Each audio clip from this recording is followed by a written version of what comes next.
This episode is with David Bailey, and if you love the sports science heavy episodes, you're going to love this one. David Bailey has been a physiologist, head of performance, or some variation of that title at British Cycling, BMC Racing, Bahrain McLaren, and now Israel Premier Tech. The list of athletes he's coached and worked with across some of those teams, as well as other sports, is ridiculous. So you'll know all the names which come up in this podcast. And if you want to hear more of what the performance team does or what they look at to get riders going faster in the biggest and best cycling teams in the world, here it is. I hope you learn a lot in this one. As always, there's no ads. I've never made $1 from this podcast, and I don't plan to anytime soon. I just hope you guys share these episodes if you like them. That's the only ask. That's the whole motivation to do this.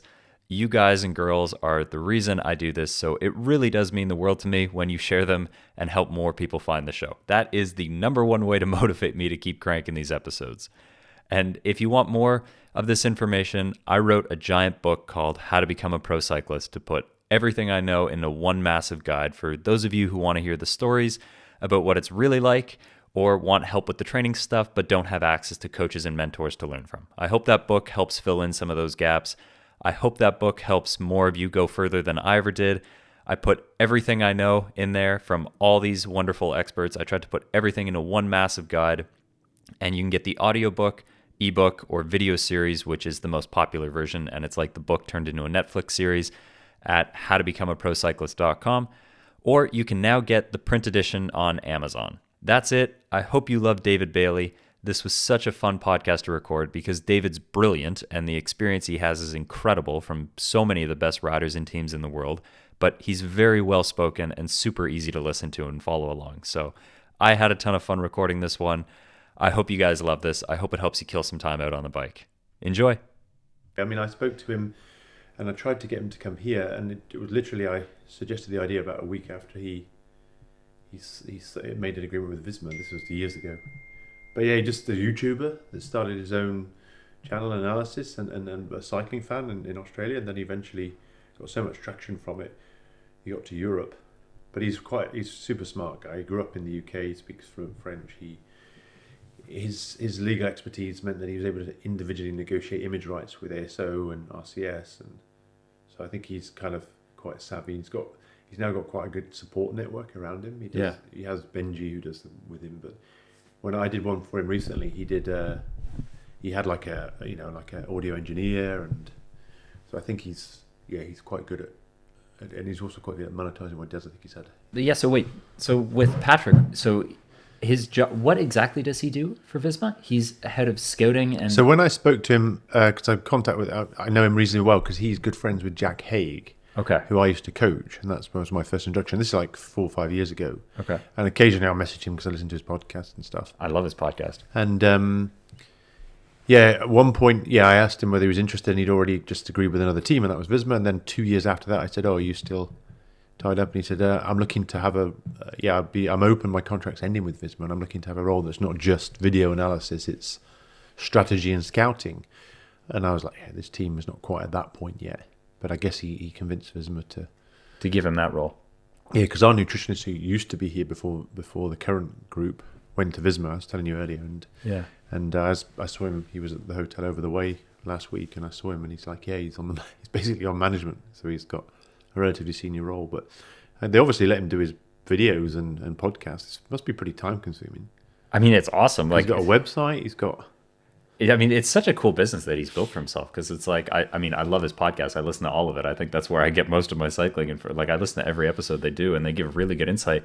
I mean, the shocking thing to me is, like, I don't think either of them have ever raced. Like him or Benji, I don't know if they've ever been cyclists at all. No, and I remember showing DS's their videos, some of his analysis, and they obviously just like disregard it. That's so stupid. But then I think that's a little bit their own insecurities. I think that's mainly because, he probably hasn't had that insight as a rider, but over time he's not far off, and I don't think he's ever pretending that he knows everything. Yeah, and I think he gives a fairly objective analysis of things. Totally, and they give the most analysis. They do. I think they watch every bike race. And they're not just like looking at the highlights and giving an opinion. I think he sits through the whole thing. It's really impressive to see how good a job they can do, having never been a rider or anything like that. It's really cool. Yep. But I'd be curious, like, so But like video analysis and stuff, I'd be curious like what he's actually giving the people at Visma So he does. that they don't know. So, well, that's the reality of what a lot of us do. It confirms intuition. But he does. I was asking, so if you want to look at an opponent analysis, and then say, okay, this is how you beat Pogacar, this is how you beat Van der Poel, and he'll go away and pull out examples of where that rider may, have weaknesses or how they've ridden previous races. So it probably is intuitive, but what's nice is he's pulling it out of historical footage that he has rights to. Yeah. So it's like, okay, that takes away a bit of confirmation bias from the directors, because we all forget exactly what happened on the day. It's really cool. And like the best example I've heard of this is because like a lot of riders, they hide their power data and stuff. They post on Strava and stuff. Like everybody's worried about giving away secrets. But I guess like I heard Matteo Jorgensen talking about this, where he was saying it's like the stage that he almost won in the Tour last year.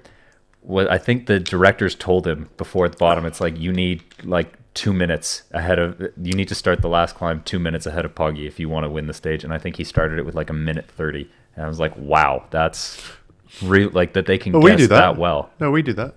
How do you do that? Explain that to me. How do you do this? So you estimate what Pogacar will do it in. How do you figure that out? You can estimate power based upon the time, the climb, Ferrari's equation or... What is Ferrari's equation? Because I've heard that a couple times, but I don't know. So you can do it from VAM, right? Right. So you can estimate what's per kilo from VAM. Okay. What it obviously doesn't, that's a very simplistic way of doing it. What it doesn't factor in is things like road surface, aerodynamics, we use another equation which brings in things like, other elements. So running resistance, inefficiencies in the bike, it actually accounts for that and rider weight. But, it's not perfect. It gives a rough estimation, and there are certain gradient climbs where there's such a big benefit of being in the peloton.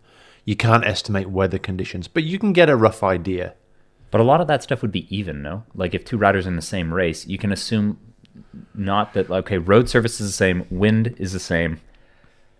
But if you're trying to predict, so let's say that stage of the Tour, and they know that based on previous performances, what Tadej can do. If you assume he's going up climbs at 6.5, for example, fatigued, okay, let's assume he can do that. So how long would it take him to climb up to Isola? Okay, that, and what we know our rider even better. We can estimate what his KJ burn will be, and then that's not perfect. It's not just that. It's also what the efforts on how you got to that burn. But anyway, they can have a rough idea, so they can say roughly 2 minutes. That's going to be the difference. So it doesn't always play out like that, and it's probably better to be more conservative in your estimate. Yeah. But yeah, it's not, you look at it from two perspectives. One might be an attacking way like that. Another one might be, okay, can our sprinters get over this climb? And it's always a case of it depends, right? So you're basically looking at three scenarios. One is if the race is full and, and the climbers team are going to make a selection. The other is if it's more predictable and it's it's kind of on the limit for your sprinters, and the other scenario is like it's completely neutralized, a break up the road, in which case, so when you get that request from the sports directors, you're not making any guarantees. You're like, okay, here's three scenarios, for example. Scenario is one, no, he or she is not going to be there. Scenario 2 or 3, yeah, possibly. And then is there people that are not in the team car sending messages to the team car during the race? Yeah. Okay, because like you don't know how the race is going to play out until it is played out, and then it's like, are there people watching the race that are not in the team car that are sending information to the team car? It varies team by team, and you may have saw last year that Visma had this control center, and I think every team has done that in some guise. They've perhaps not made the same big song and dance about it, and they probably did themselves a disservice, and they maybe had some technology in there. Years ago, there was a guy called Robbie Ketchel who was at Garmin, and he went on to work for Sky. And he developed this software called Platypus, which was basically real-time prediction of things. I never saw it, and I never know exactly how it worked. I think he even pulled off social media, so feeds and information that was fed into the team car. But what most teams will do is have someone who is in a more reliable, internet connection. Car? Yeah, I mean, these guys, being a DS is a hard thing because you're 30 seconds behind what's happening at best. Right. If they have TV, which rarely happens, that's delayed. They can't see what's happening unless they're fortunate enough to be car one. But even then, when you get to a selection on the final climb, you're stuck behind, all the groups that have been dropped. So it's I would never want to do that job, because your job is to sort of be the manager, but you don't know what's happening. So there's no excuse for preparation. That's where all of it should be done. But it's a race and it evolves quickly. So for every race, we have an assigned coach, and that person is helping the DSs prepare. But that role may extend to being sat in front of a TV. I did the Tour de France one year, where I was at the whole race with BMC, but I only went to the time trials. The days before, I would go and see the end of each stage if it was convenient. Yeah. So the staff going from hotel to hotel, I'd go with them. I rode it or drove it or whatever. Then sat in the next hotel with, TV and most of the time an open phone line. So they could speak to me and ask questions, so they knew what was going on. And then combined with that, you've got data, right? So you can say, okay, based upon this situation, scenario B is likely to pan out. Scenario C is likely to plan out. I can probably count on one hand how many times it was actually helpful. Okay. But at least, and I think that's quite useful. Yesterday, we were just testing Starlink on the team car. Really? Yeah. Just cool. How did it work? It worked better than I expected, because we only got it recently, and connectivity is a major issue for the sports directors in a race. It depends where it is. It depends what country you're in. But in general, France has a rule where they can't have booster stations outside of cities, so that's why you have really bad reception in mountains. So Switzerland's better. Do you have like the Starlink?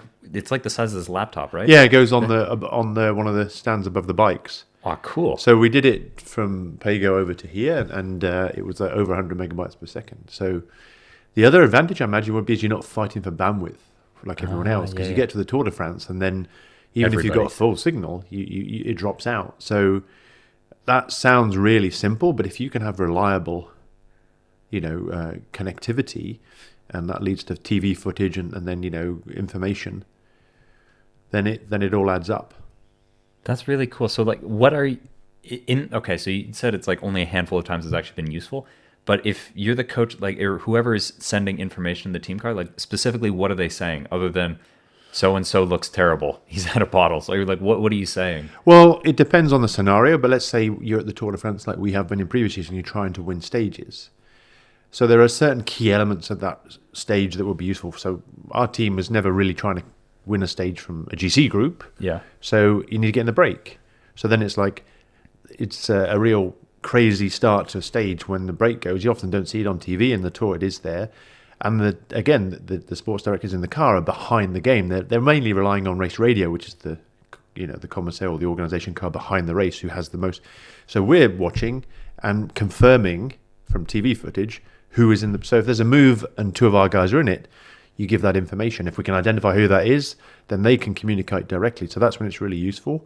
When the teams are trying to understand whether the brake composition suits or whether the guys that are supposed to be in it, and then the sports directors can do that. But I'll say again, like, there's no substitute for preparation. Right? This is all like, I think it's the challenge in the sport is that it's decentralized. Everything's on the go. It's a bit of a circus. And it's very easy to fall into the trap of like firefighting and reacting to how things evolved. You should always double down on preparation first. Okay, so most of it is the prep before the stage. Yeah. During the stage, it's mostly just trying to accommodate the lag in information that the directors have in the car. Exactly, and I think there's more merit in empowering the riders better. Okay. So I think that a sports director, most of the good ones understand that it's really up to the riders. He can provide additional information, but everything should be, are the riders prepared physically? Are they aware of the strategy? Are they aligned on the plan? Can they make the calls in the right moments? When do they need to start working? And there are certain scenarios where the sports director can either tell them to do something or confirm what they're doing or tell them to stop doing something. But it's too much of a delay. If you're waiting to be told what to do and someone's behind you around the corner, then you've probably missed the boat. Right. Okay. Interesting. Okay, so walk me through like all the teams that you've worked through, like from, because we've already talked about this on the bike a bunch, but like in 5 minutes, try to explain to me like the teams that you've, like your progression through cycling, all the different teams you've worked on leading up to now being at Israel. Sure. So I guess if I wheel it all the way back to when I finished my PhD, I ended up working for the English Institute of Sport, because there's a big investment in sport in the UK based on the Olympic Games coming in London. And the first experience I had in cycling was working with British Cycling before the Beijing Olympics. So before Team Sky, because Team Sky sort of came off the back of the Beijing Olympics, right? Yeah, yes. And so you were already working in British cycling leading up to the Beijing Olympics. Exactly. Okay. Yeah. So Sky was a partner to the federation come the Olympics that year in Beijing, but yeah, after that the road team started. So that was mainly with track and kind of longer distance events as well as road and mountain bike.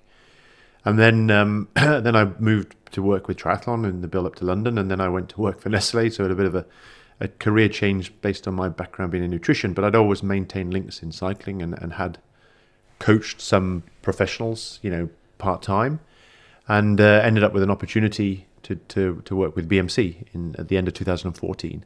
So you left British cycling. You started with cycling in the build-up to the Beijing Olympics. Then after the Beijing Olympics, when Sky sort of started to take off, you went to work for Nestle, and then you came back into cycling with BMC in 2014. That's right, yeah. Okay. So I was working for the Institute of Sport, so we were kind of service providers to the supports that needed it. And prior to working with cycling, I'd worked in multi-sport role, and then I moved to work with triathlon. So it's just, the nature of the beast, the sport sort of, they were kings at that time because they were the ones winning the medals, and they could pick and choose how much support they needed from the Institute versus investing it elsewhere. And then, it wasn't until a little bit further down the line that I had that opportunity to work in a professional team. In BMC. That's right, yeah. And I knew some of the people at that team, and it was a bit lucky, really, I guess. And that's when I started in 2015. It was my first full year. At a time when sports science, cycling, professional cycling at that time was a bit behind the curve of other sports, particularly Olympic model. There was a coach. I got in as a trainer. I don't consider myself a traditional coach. I haven't worked with young athletes. It's not about the technical element of the sport. Cycling naturally lends itself to a more analytical, scientific basis. For you think cycling was behind other sports in 2014? Professional cycling, in terms of the support network, yeah. What sports was it behind? What sports do you see were ahead of it? Olympic sports. Like which ones? Well, track cycling is a good example. Okay. Swimming, track and field. About the provision. So to some extent, football in the UK was behind it, but it's overtaken it. So you don't underestimate the challenges of working in professional cycling because it's being decentralized, and it's understanding the relevance of it. If you take a look at the traditional support team behind a bike rider, it's a sports director, a doctor, a soigneur, and a mechanic, right? That was the old team. So the next addition to that was probably a coach, acknowledging that the sports director, who used to be the nutritionist, who used to be the bike fitter, the coach. Okay. And for over the course of maybe my time in the sport, 10 years, they've embraced the fact that there is expertise. And it took an organization like Team Sky, who came from an institute model, and then before them, Green Edge, because AIS was before EIS. Mm-hmm. So I think it's always been a possibility, but the reality is that it was slow to adopt it for various reasons. But now it's much more ingrained. Most teams have internal coaches. Most teams have additional expertise. Osteopaths, physiotherapists, nutritionists, some analysts, and aerodynamicists, biomechanists. It's growing. That when I first went in, really the only way in as a scientist was to be a trainer or coach. And so, what was your role with BMC? So initially, I was just employed as a coach, as a trainer. So you were coaching athletes then? Yeah. So and that was really the first time I formally did it, and I was there with Marco Pinotti, who you've spoken to, and we we basically in our time there, worked with the sports directors and the management, and we had presence at time trial. So we came in and took responsibility for that, and that was really sports directors not really having the headache of doing that. They're in the middle of a stage race. The last thing they need to do is go and see the course the day before and plan that out. And then it grew to an appreciation that it wasn't just us training the riders, it was also actually being able to support them better in understanding each rider's attributes and how they best fit the team's goals. And time trialing at BMC was a big strength. We had a very good talent pool at the time, and that's probably one of the more predictable scientific disciplines in the sport. So naturally, we could contribute more, and it kind of grew from there. Interesting. Okay. And then so from BMC, where do you go then? So then I went to BMC funding ended, and the team eventually turned into CCC. Yeah. And quite a lot of us left, and I went and moved to Bahrain Merida at the time, but became Bahrain McLaren. Which year was this? This was 2018 to 19. So, Okay. and that was because I had some insight that McLaren were going to partner with Bahrain. Yeah. And I sort of perceived that to perhaps be, a real challenge to Sky, who were the dominant team at the time. Bit of a, McLaren being Formula One, technology driven. It was quite interesting. And I was there, and unfortunately that whole project was a bit derailed by the pandemic. Right. So McLaren as a business in the UK had to furlough a lot of its staff, and the team was small fry in terms of budget compared to the Formula One budget. So we did a lot of good work, but we never really got the opportunity to build on it. Okay. And then it wasn't just McLaren or a cycling team that suffered in the pandemic. Many organisations did, and so the team went on to get some success, and I think a lot of that through the learnings and the investment of that project. But I moved on and sort of took a year away from cycling, did a bit of consultancy work, but I knew the head of performance at Israel, and he asked me for some input. We'd met a few years prior, and eventually that evolved into the role I have today. And then, so when did you start working with Israel? 2021. Okay. Yeah. And then what is your role at Israel? So my official title is Head of Performance Support. Okay. I couldn't tell you what that means. That's where I'm going. Our Head of Performance is reluctant to... He's not a fan of titles himself, so... But, I guess I have a multifaceted role. Sounds a bit cliche, that. But so I coach 3 riders. Okay. I manage the nutrition department because my original expertise is in sports nutrition. Right. Although I haven't directly delivered that, provided diets and things to riders for some time now. But I support our nutrition team, which is 2 chefs and 3 nutritionists. Okay. I also help to support some projects we have ongoing in the team around, some of the things we spoke about, some DS support at races, if we have particular objectives in races, helping bring that together as a more formalized project and investing in the very many areas of performance, whether it's equipment, training. And then on top of that, recently this year, I've taken a bit of responsibility to help the team develop its awareness and use of mental performance coaches, so sports psychologists. Yeah. And then as a team, we're really fortunate because thanks to Sylvan Adams and his investment in the team and his institute outside of the team, we've built links with international experts globally, and we're really getting a direct tap into scientific research. So we've got a few institutes and individuals who have helped us with some stuff practically on the ground, but also we've actually got some projects ongoing that will eventually benefit the team in different areas, whether it be types of training or rider monitoring and things. What do you mean by that? Like, are you universities doing studies or? Yeah, what? exactly. Okay. Yeah. So there are some institutes that have been set up through Sylvan Adams' foundation. Okay. One in Tel Aviv. There's one in McGill in Montreal, and there's going to be another one I think in British Columbia. But what does that mean? Well, it's not some. I think the building in Tel Aviv is a named building with facilities there, but some of the others is just a sort of a collaboration with experts, and part of that is that it has some benefit. The outcomes have some benefit to the team. Interesting. But how do you find that useful? Because, like, I think we've talked about this before, where it's like almost the scientific literature is always behind professional sport often the biggest gap in a lot of the scientific papers you can read on PubMed or whatever, they're done with elite amateurs or amateurs and whatnot. It's like, okay, how much does this apply to pro cycling? Because no pro cyclist is going to sign up to do some ridiculous study that is going to take 6 months and they have to jump through all these hoops. Yeah. So what's the benefit? So to that's you guys? my background in scientific research. I did my PhD and I was a research fellow for 2 years. And the reality of it being so slow and behind the curve is really probably down to administration. So if you want to conduct a research study, you need funding. So there's a disproportionate amount of research funded in sports science and nutrition. It's not because it's a really important area to know, but there's potential product to sell. Yeah. So you're going to get more money from, I was funded by Unilever at the time, who was a nutrition company, Okay. versus if you want to do a study on training interventions or polarized training or training types, because there isn't a tangible product. So some business isn't going to give a PhD student a grant. So you've got to find the resource. And if you look at these universities nowadays, they're assessed on their research output. And sports science is a very small piece of a very big, in the biological sciences, a very big area. So that's the first hurdle. The second hurdle is there's a process to design and submit for ethical approval and recruit people to a study. It ends up being, in-house, and in particular in sports science research, is always small groups. And as you say, they're not necessarily, it's not ecologically valid because they're well-trained or not well-trained or whatever that might be. So that's another process. Then you have to do the study, which is time-consuming.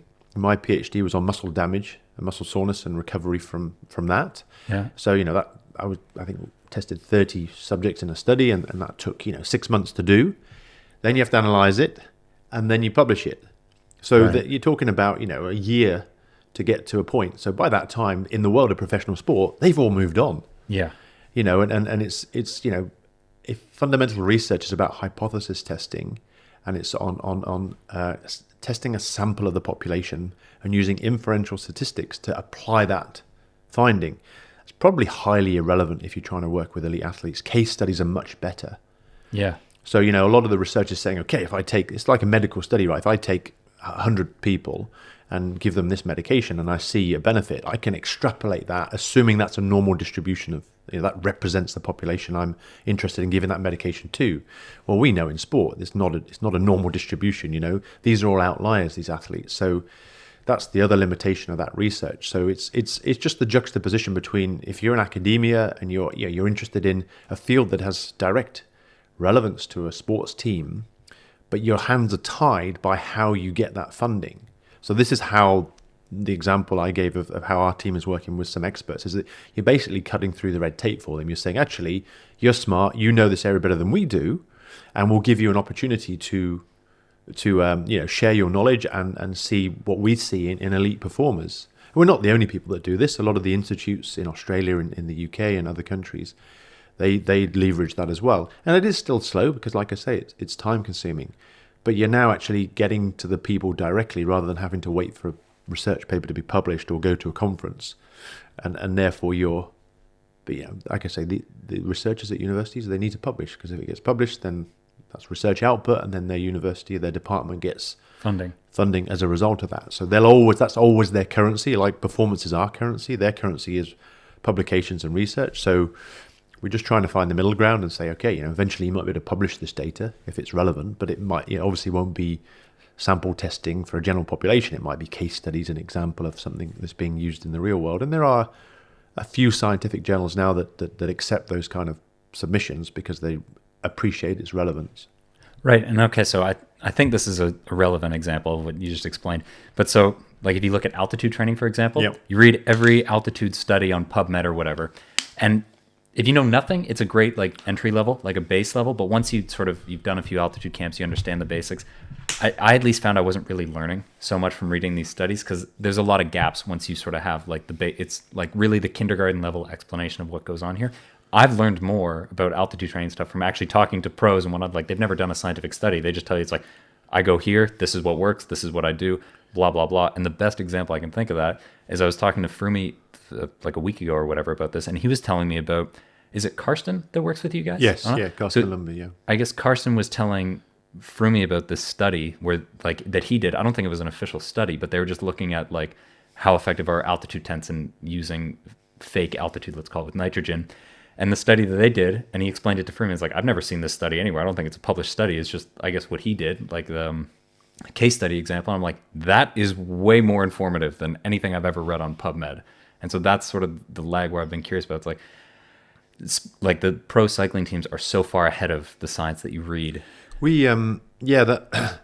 That's if you can get direct access to people like Karsten, who's a professor with over 200 publications, highly accomplished, then you can get those nuggets, like you say. And why isn't that in the public domain? Well, there's this thing called publication bias. So it's obviously in your interest to publish something that shows a positive effect.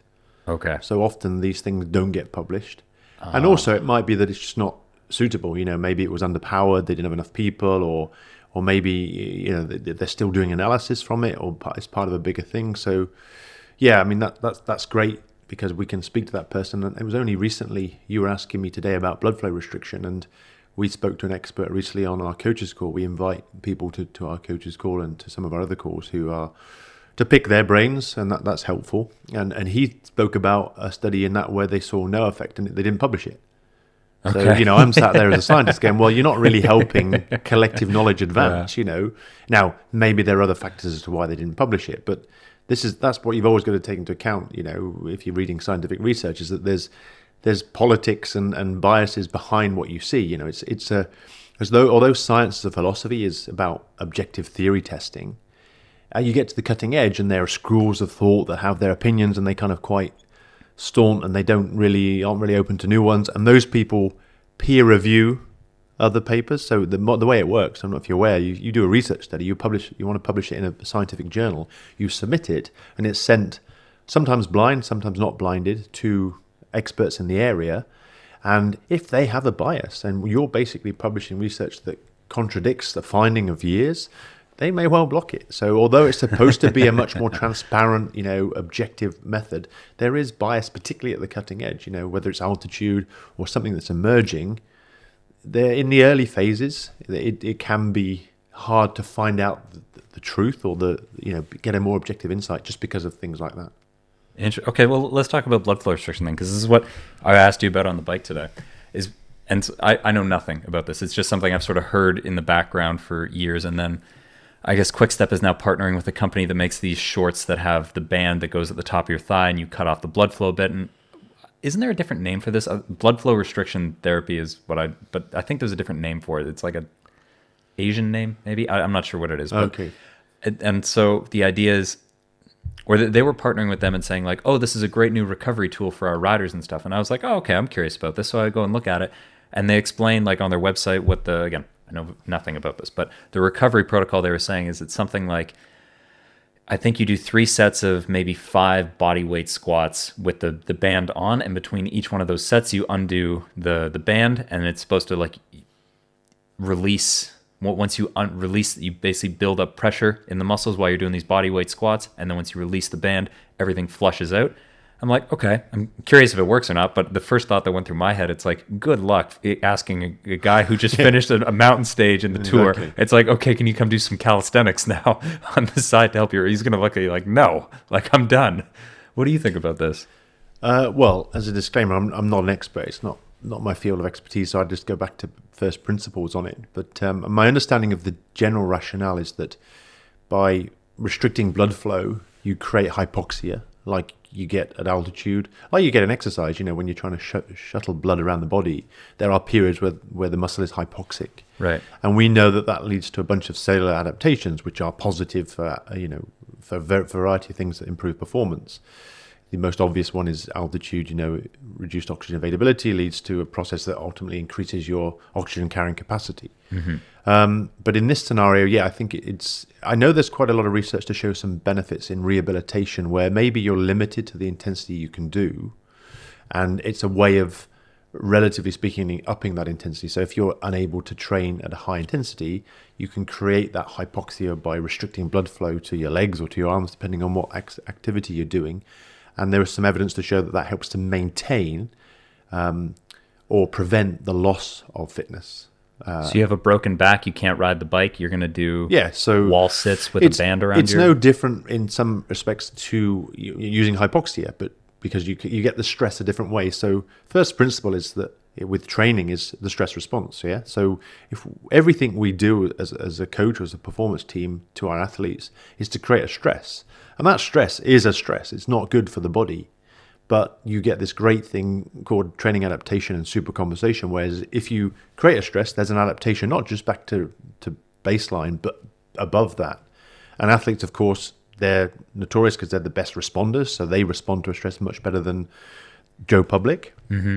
And what a coach and a team will do is to say, well, how can we manipulate those stresses to get the biggest response, and what time frame do we want that over? And this is all the nuts and bolts of periodization of training and things. So anything you talk about, whether it's altitude, whether it's hyperoxia, so high oxygen, or another one in rehab is, I don't know if runners use this AlterG treadmill, which is a treadmill with a vacuum seal around it. So you're taking away a mechanical stress, but you're maintaining a neuromuscular. So how can I add stress to help to manage that stress response? So how can I create some more stress? If I can't go out and hurt myself in training or create the stress in normal means, maybe I can create it by impairing blood flow. Mm-hmm. And that's the theory. And like I say, I think And I'm by no means an expert, and I'm not super familiar. We just had a talk recently from an expert who knows far more than me, but my understanding was that it helps to prevent the decline in condition, whether it be strength, endurance, performance, when you're injured, when you're unable to train. So people have seen this. Perhaps I think in less well-trained groups, you maybe see a gain. What's been super interesting there is that trying to understand what's the mechanism there. Is it peripheral? Does it just happen in the muscle tissue? Yeah. Or is it some whole body adaptation? And you'd think that it was peripheral. So it's obviously restricting oxygen to that part of the body, so that part of the body is under more stress, and then it adapts more. But they've done some studies where they've used one leg as a control and one leg with restriction, and they see the same adaptation. Okay, so just to make sure we didn't lose anybody there, because we were talking about this a bit before. My understanding with this blood flow restriction is you're injured or something like that, it would be to limit the loss of muscle. Basically, if you're your leg is broken, you're not using your leg for a while, you can use some blood flow restriction to keep you from losing muscle mass, basically from that. That was my understanding for it. Correct, yeah. But everything you've been saying for the last 5 minutes or so is talking more about the central physiological system, more around hypoxic, and getting a similar effect as altitude training. And what you just said is in the study where they did it on one leg, both legs saw a benefit to it. So that would lead you to believe that this is a central physiological adaptation, absolutely, not a peripheral one. Yeah. Okay. But then you can measure more central measures of fitness, so VO2 max or something, and that didn't improve. So it's difficult to understand exactly the mechanism. Maybe that you create a very localized, they call it ischemia, so that's a reduction in blood flow. Okay. And then when the muscle is reperfused, so when the blood goes back in, all those byproducts that are built up then get shuttled around the body, right? And eventually excreted because they're not good. By byproducts, I mean things like acids and metabolic byproducts that your body produces in a state of hypoxia. Okay. And anyone who's run up a flight of stairs or any cyclist that's doing high-intensity interval training, they know what that feels like. Yeah. And there are different methods to manage that. But this is some sort of signaling molecules that drive a more whole body adaptation. But I'm no expert. It's still not clear. But as with all these things, when you put it all together and look at performance as an outcome, there's not a consistent effect, right? So if you're looking at a very specific circumstance, whether it be maintaining muscle mass, whether it be rehabilitation, and you're measuring localized changes, then it's clear. But if you look at, okay, is this going to help me climb my local climb any faster? Then probably not. Why not? Or because there are many, many factors that contribute to that performance. And that's always the challenge. When you put it in the real world, it doesn't always stack up.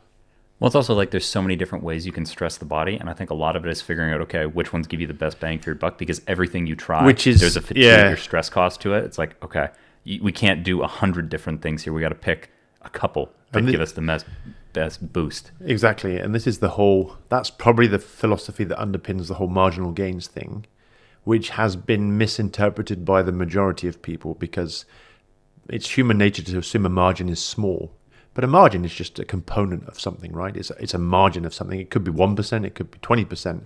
And it was when I was at British Cycling, they spoke about it. They spoke about aggregation of marginal gains, so an additive effect. They've dropped the aggregation a bit because we know from scientific research that it doesn't always stack up. If you take 3 sports supplements, caffeine, carbohydrate, and bicarbonate, for example, they all give, let's say, 3 to 4% advantage, but that's not cumulative, right? Of course. You get diminishing returns. And so they drop that part. But the marginal bit is, so when you hear people talk about marginal gains, obviously the marketing industry in cycling have taken that, our chain lube or our helmet or our skin suit. But it's teams are smart. They know that training is 30%, let's say, or nutrition is 20%.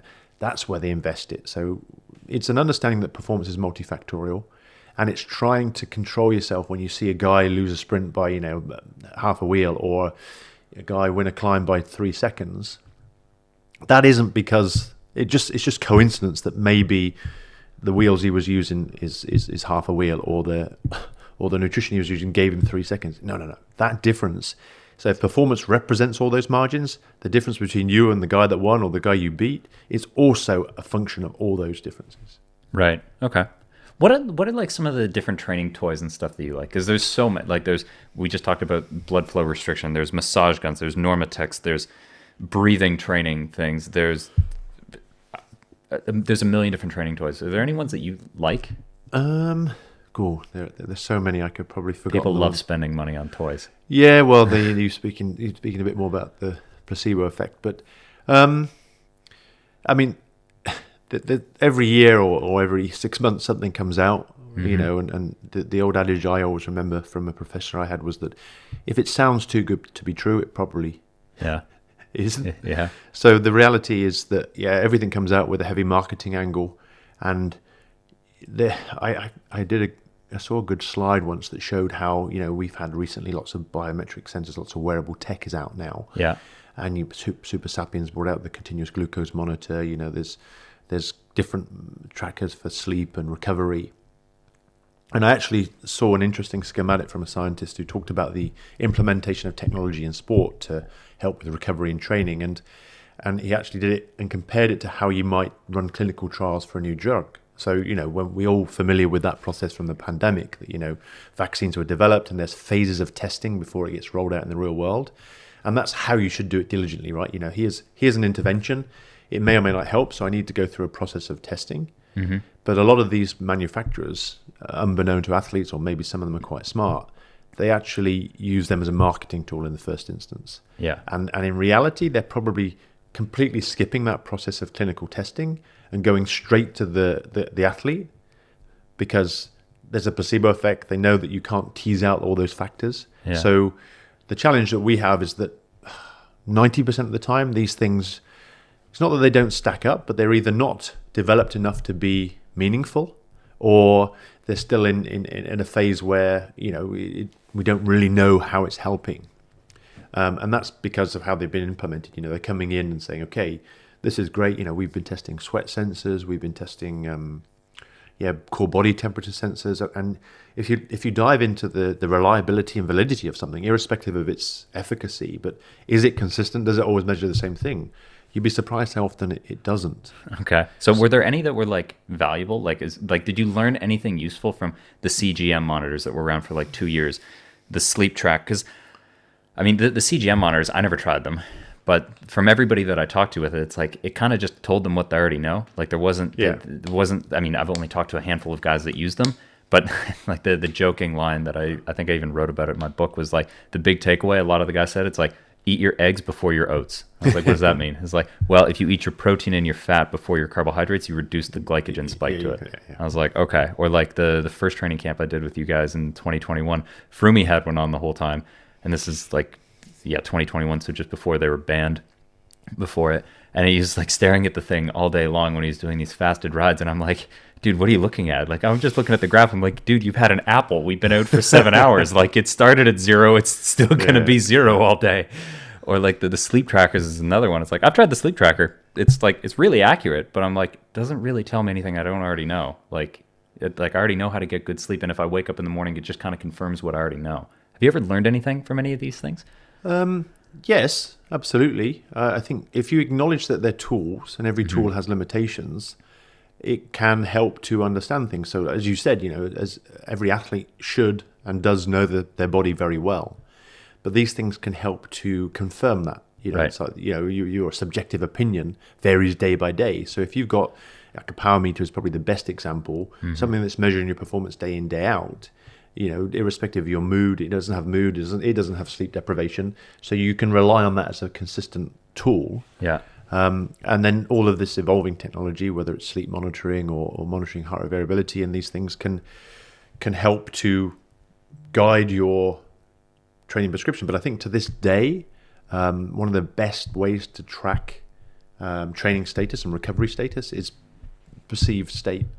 Right. The happy face in your training peaks. It's the old adage that, you know, a sports scientist is at a training camp with his athletes and he comes in with his, you know, his clipboard and he asks all these questions and downloads all this data, but he never looks the athlete in the face. Right. And if he looked the athlete in the face, he'd realize that he's pretty tired. So it's not to say that is the best. It's just understanding their tools, right? So, you know, there are many out there. We used Whoop last year. We use Aura now. One of the challenges with those things is that their target consumers are not elite athletes who have a support team around them. They're people who are looking for guidance and advice. So a lot of the applications and things are very tailored to that. Right. So the metrics they come up with, we kind of need to get behind that and say, well, where's the raw data? What that's what's relevant to us. Because, you know, readiness score or strain score, it's not. It's a little bit of a black box. We don't know what we do know what contributes to that, but we'd rather see the actual raw data because either we have internal expertise or we can go and speak to experts to help us interpret that. Okay, interesting. All right, so let's go back to coming to Israel right now. You come to Israel in 21? Correct. Yeah. 2021. In the last couple of years that you've been here, what do you think you can bring to this team, or what do you want to bring to this team to try to bring to make it better? Like, what excites you? What gaps do you see in this team as far as I think we could improve here, or this is an area where I think I can add something here? Is there anything that stands out? There's lots of things. I mean, the team would acknowledge that it's a growing team. It's a team that started as a small development continental team in Israel, and it grew, and thanks to lots of investors, it's got to the position it is today, where we were World Tour, we got relegated, but we were on the way back. Yeah, that status, for different factors. But this team is on its way back to the top, and maybe the relegation was constructive because that we inherited the license from Katusha, and it's not to say that you've got to start somewhere, but I think you learn more from setbacks than you do from successes. I know it's cliche, but this could well be a good example. But what areas in my time here? Well, I'm really lucky now to have had 10 years experience in the sport and more than 20 years in elite sport. So I'd like to think I have a good insight as to performance cultures and what they look like. By no means do I consider myself an expert. It's you can always learn. And I think this team has a healthy, open-minded approach to things. So they appreciate input from everyone. There's no sort of ego or status because they're winning, Grand Tours. They're in this real sweet spot of growing and developing. So when I came to this team, thanks to the head of performance, I think it's probably, in my experience, it was already way ahead of any other team in terms of its level and investment in performance science. And what do I mean? It's things like coaching, nutrition, rider monitoring, rider tracking, So, but there are other elements to that, right? There's an operational piece, there's equipment, there's race strategy and race protocols, So it was really looking at that from my insights and where I could provide input. I have done. I've worked a lot with the sports directors to understand and support them as to how they can take scientific tools to help inform them about race demands, rider selection, race strategies. And as I mentioned earlier, in a decentralized sport, we don't all get the benefit of working from a stadium, and we don't all get to go in on Monday morning and debrief what happened at the weekend. We're reliant upon proactivity and remote communication. So it's a more of a challenging process to kind of keep people on track, and I've done some things to help with that as well. But so you've worked with some really successful organizations: British Cycling leading up to Beijing, BMC, and then Bahrain McLaren. Three really, and there's things each program must do better than the others. Is coming from those, seeing what's in those three programs, how that works. Coming to Israel, it's hey guys, I think we could improve this area. Or this is something where we're a little bit behind some of the other organizations. Yeah. Is there anything that stands out? Well, time trialing, this team has not got a great track record in that. And I was at BMC when we had a real depth in talent in there, the likes of Stefan Kung and TJ Van Garderen and Richie Port and Sylvain Dillier, and the list goes on. Probably missed a few key people there. But this team doesn't have that. So it's perhaps not so much saying, this is what I learned at this team and this is what we should be doing. Far from it. It's you haven't got the foundation. You don't have the talent pool. So adjust your expectations. Okay. And it's no, I don't have direct involvement in that. And there are people in the team that have expertise in aerodynamics, and there's people managing that. But it's helped us to recalibrate, because I think in the first instance there was a lot of obsession over equipment, and we're disadvantaged because of our equipment. And then through a product of interrogation and trying to better understand where we sit as a team trying to compete in time trials, we acknowledge that that there is a hierarchy of things. First of all, you need talented athletes. Mm-hmm. Then you need the right sort of preparation. Just simply having time trial bikes at home to train on. And then you might say, okay, well, position is important. And then it's the skin suit. And then it's the helmet. And then it's the bike. So you don't go in and say, actually, we've got the wrong wheels. No, it's not the wheels. That'll come. But in the first instance, you don't even have the right approach to training and preparation. So it's, I didn't point that out. I think collectively the team came to that conclusion. But it's helping give them reassurance that it's, it not being blinded by the marketing, which is often can derail a team. They see another team do something, or, a bike or clothing company makes great claims, and you think, oh, that's why I lost. It's moving away from that marginal gains. It was the one thing. Right. No, it's a bunch of things, and each of those things has a different weighting, and you want to invest your time on those that has the biggest weighting, and try and put the things that doesn't have a big weighting to one side for the time being. Interesting. Okay, so aside from the talent pool, then, like being the base, what do you think is the difference, like between all the teams you've been on? What do you think is different between some of the teams as far as what's made some of them more successful than others? If we exclude the talent pool being able to hire just the best riders. I mean, a lot of it is circumstantial. It's when I was at British Cycling, who then had a very successful road team. If you wound that all the way back, it was probably because London got the Olympics. The National Lottery in the UK invested heavily in sport, which led to obviously success in the Olympics. And then that gave the sport of cycling in the UK a lot of attention, and road discipline, which wasn't particularly successful. There wasn't a World Tour team or Pro Tour at that team, I think, and then investment from Sky. Okay. So you need the funding to start with, and then that drove a renaissance, a revolution of British cycling, and led to Wiggins and Froome winning the Tours. So that's one piece, right? It's like only in the last 5 years there was an emergence of Slovenia being a dominant cycling nation. So if you think about this population size of Slovenia versus the UK, why is this happening? And there are socioeconomic factors. There's just the relevance of a sport to that country. You take, for example, there are a lot of Colombian cyclists, but there aren't that many Kenyans. But the last time I checked, Kenyans were pretty good at endurance sports. Uh-huh. So you sort of ask yourself the question, why is that? And it might be infrastructure. And Okay. it might just be a social thing. It might just not be you'd speak to people from India and they tell you that having a bike is a sign of poverty, right? Okay. So, if you're in an impoverished developed country and you've got to have a bike, it's not a status symbol. A car is a status symbol. So I know I've wheeled it all the way back to the 10,000 foot view here, but it's that's where it starts, right? If you're fortunate enough to be at a place in time when there's attention on your sport, and that attention leads to investment, and then young kids start taking it up, there's the talent pool coming, and all of a sudden 10 15 years down the line you end up with a Tadej Pogačar. Mm-hmm. That's how it goes. So you take UAE now, or Visma previous years. That's why my greatest respect is always with athletes and teams that consistently perform year after year. Multiple world champions, multiple Olympic, because it's not easy. But if you have a goal to make it once, is much easier than trying to repeat it. So, and that because there are mitigating factors, right? It's cliche, but once you're at the top, there's only one way to go. So it's much harder to stay there. So I've probably not answered your question, but Well, okay. How about this then? So you can obviously only come up with theories and ideas on this one because you've never worked for Visma or UAE. But if you look at how Visma and UAE prepare for the Tour de France, or let's just stick with the Tour, it's an easy one, compared to how you guys do it, what do you think is different? The different approaches to prepare for the Tour. Well, they have probably in the first instance they have different goals. I think you can't underestimate the experience they have.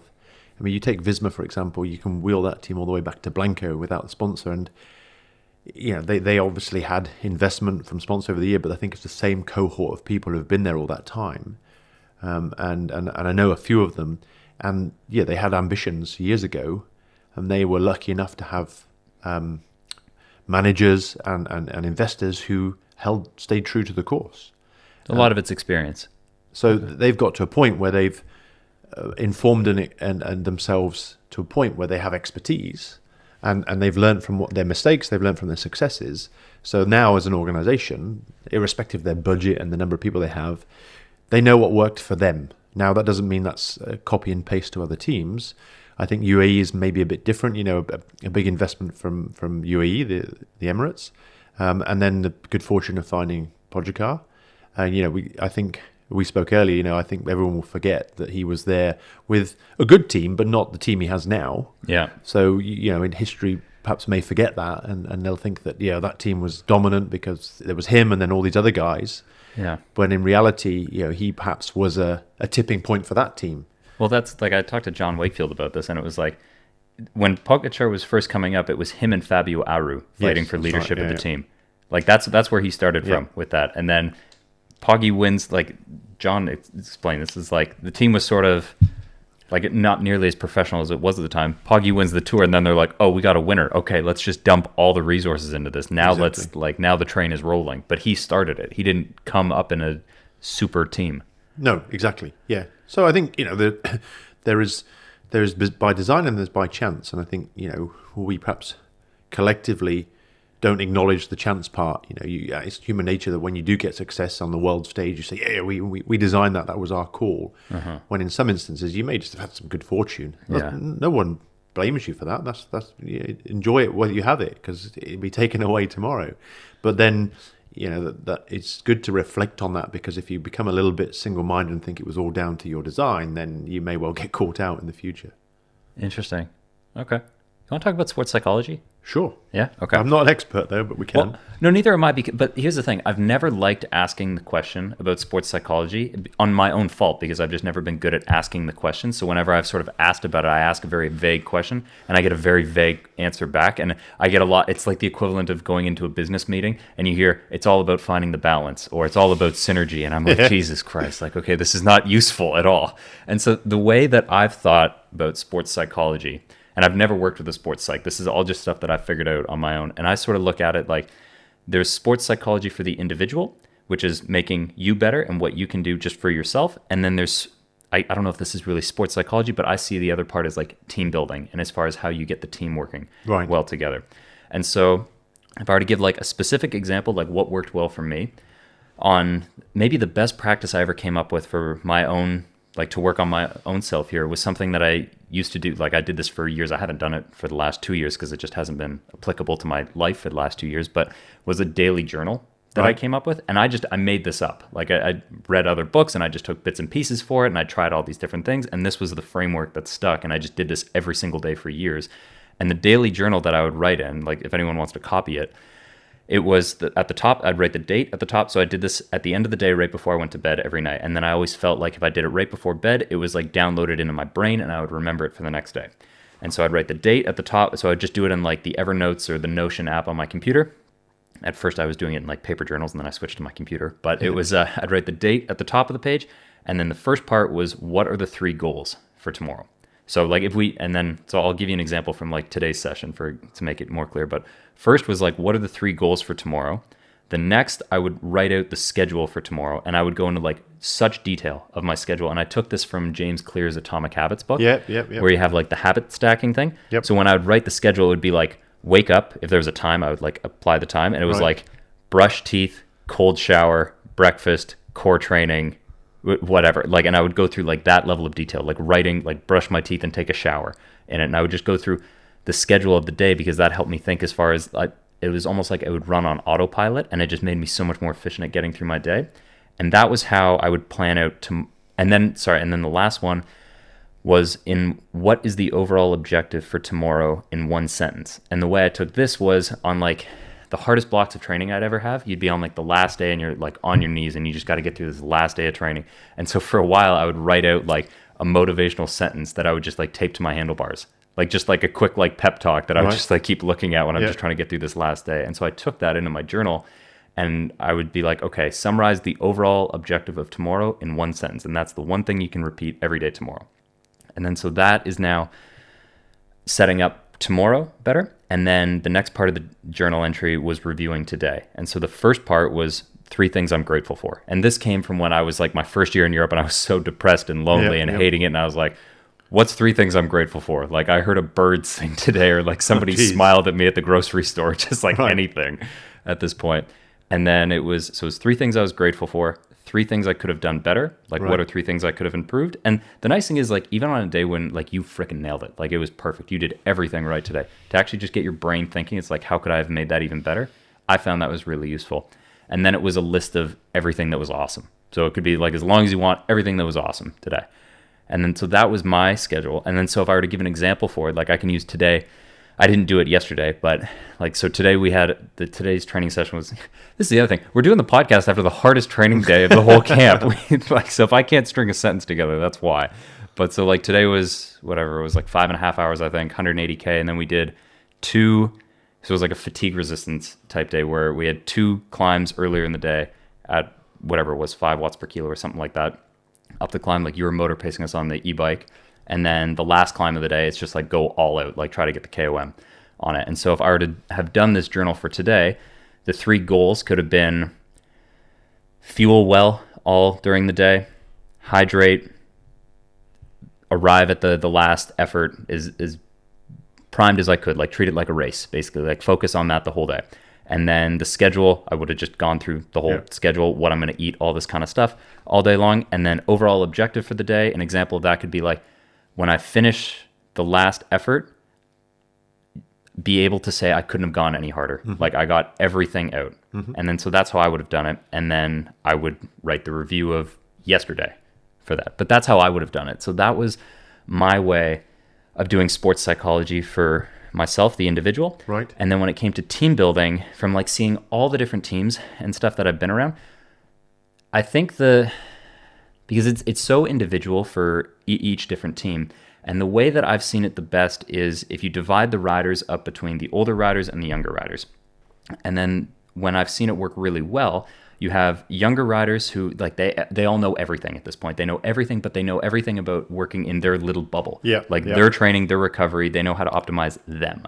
And then you have teams where they have a really good team atmosphere and culture, and everybody sort of makes the whole group better. And then you have teams where the culture isn't as great, and it's not that it's that bad, but it's more you have a bunch of individuals just trying to do their job the best.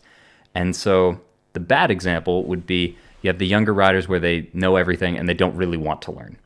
And then the bad example of the older riders is, or I'll give you the good example. The good example of the older riders on the team that seem to really contribute to that really good team atmosphere is they make everybody feel included.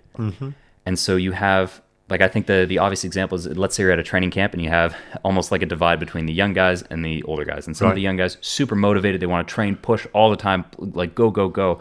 And then you can have almost like a butting of heads between like the older guys and the younger guys. The older guys are giving them a hard time.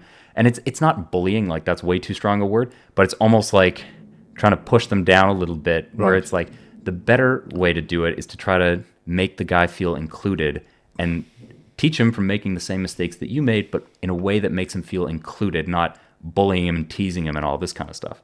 That's the way that I always saw it. And then the last example I'd give on this is when it came to like team building, the 2 best examples I can think of. Do you know who Ben Perry is? I recognize the name. So Ben Perry, Canadian cyclist, and we grew up together. And I gave this example in my book, so anyone who's read that would know this example. But it was such a silly thing. When we were like, I don't know, 14 years old, whatever it was, Ben's a year or 2 older than me. At this training camp that we would go to, there'd be like 60 people there. It was like a provincial team training camp. And every year Ben was there, he would do this thing where by the end of day 1, he would be able to go around the room and knew every person's name and what bike they rode. Wow. And he was just a kid. Like, he was just doing it to show off his memory, that by the end of the first day, he knew everybody's name and what bike they rode. But Ben was like the coolest kid at the time because he was the best cyclist there. He was like the one everybody looked up to. And when you're 15 years old and the cool kid knows your name and what bike you ride, everybody feels included. Like, he wasn't doing it for that, but it worked really well for team atmosphere and team building. And then the second one was also when I was a junior. I had this one coach, and we would do these training camps.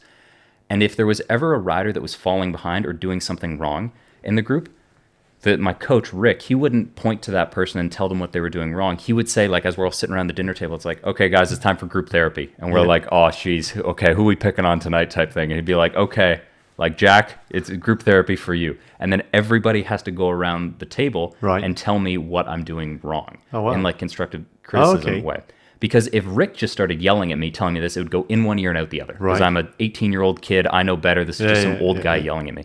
But when it's your teammates telling you those things, then it holds more weight, because these are the guys you're out training with every day, and they're your friends, giving you like some constructive criticism. And it was never bullying or anything like that. It was just like, hey, buddy, I'm on your team. This is where I think you could do it better. And the whole team has to go around there. And that was the best way I've ever seen that work, to like get somebody back in line. Anyways, those are the examples that I thought of. But I'm curious, like, so that's my understanding of like psychology, which is not, I don't know how much of that actually is sports psychology, but what do you think about it? I think it's probably undervalued. What you've described there are a bunch of tools. So when you spoke about your journal, I mean, that's a good example of reflective practice. So it's all, our perception or how we deal with the world is very subjective. We think about ourselves and how we interact in that world. And obviously we give a persona to the people we interact with. So sometimes people don't know who that is, but I'll come to that in a second. But yeah, often we can be guilty of being caught up in the moment, or perhaps letting certain situations get the better of us. So the ability to be able to step back at the end of the day, in your case, and look and say, did I achieve my goals, and how did I feel that went, and what can I improve from that? That's very powerful, and that's not confined to sport. That's done in business and everywhere. Anyone who's looking to develop themselves, I've had that insight and experience in the business world. So it's a really constructive thing. You don't want to become too sort of inward looking, because you can probably become a little, if you've got the wrong sort of personality, a little bit too self-critical. But the reality is that you, away from the heat of the moment, you're able to with a clear mind, look back and say, okay, what went well? What could I do better? There's lots of different ways of describing that. The team cohesion bit you spoke about, or the example you gave with the rider and the coach, trying to get a bit more collective mind sharing. That's based a bit on something called 360 feedback that businesses do, and that's where rather than having your review with your boss, you pick someone who is your colleague, someone who perhaps you manage, someone above you. You need a fairly open and a culture to do that, because you don't want it for people to have the opportunity to grind an axe. But you're trying to get feedback from your peers, and of course, someone you manage, or in your case, a teammate, one of your colleagues, has a different perspective to your coach or your team manager. So if you're comfortable enough taking that on board, then it can be quite powerful, because you're not just hearing something from someone's perspective, you're hearing it from a group. But like I say, it needs to be a fairly safe environment. You can anonymize it, but sometimes people, again, use that as an opportunity. But all these things are centered around, trying to help you evolve and understand how your behaviors are perceived and things like that. My understanding of sports psychology, so when I was with British Cycling, a psychiatrist called Steve Peters came in and he advocated this chimp model. He wasn't the first person to think that up. There are different iterations of that. But the thinking there is that you have, very simplistically put, an emotional part of your brain, and you have a very rational part, and that emotional part is been with us, it's in other animals, it's from prehistoric times, whereas our more rational thinking is what differentiates us from mammals and other animals, other wild animals, our ability to think rationally and do reflective practice and give other people feedback. What you have to understand, though, is that emotional part is 100 times stronger than your rational part. And when the emotional part is fired, which often happens in sport, it'll take over and it'll do things, and it's driven by things like, protection, peer acceptance, sex, food, some examples. So really kind of survival instincts. Whereas the more rational part is the thing that helps you to be a bit more objective at how you interpret what happens to you. So understanding those two bits is a good starting point. And then understanding what part of your brain is reacting to a certain situation is good. So, Steve Peters would always tell the cyclists at British Cycling that, you need to exercise that chimp. What he means is that you can't cage up that emotional part. You don't want to be a robot, because unless you're a sociopath or a psychopath, you'll eventually boil over.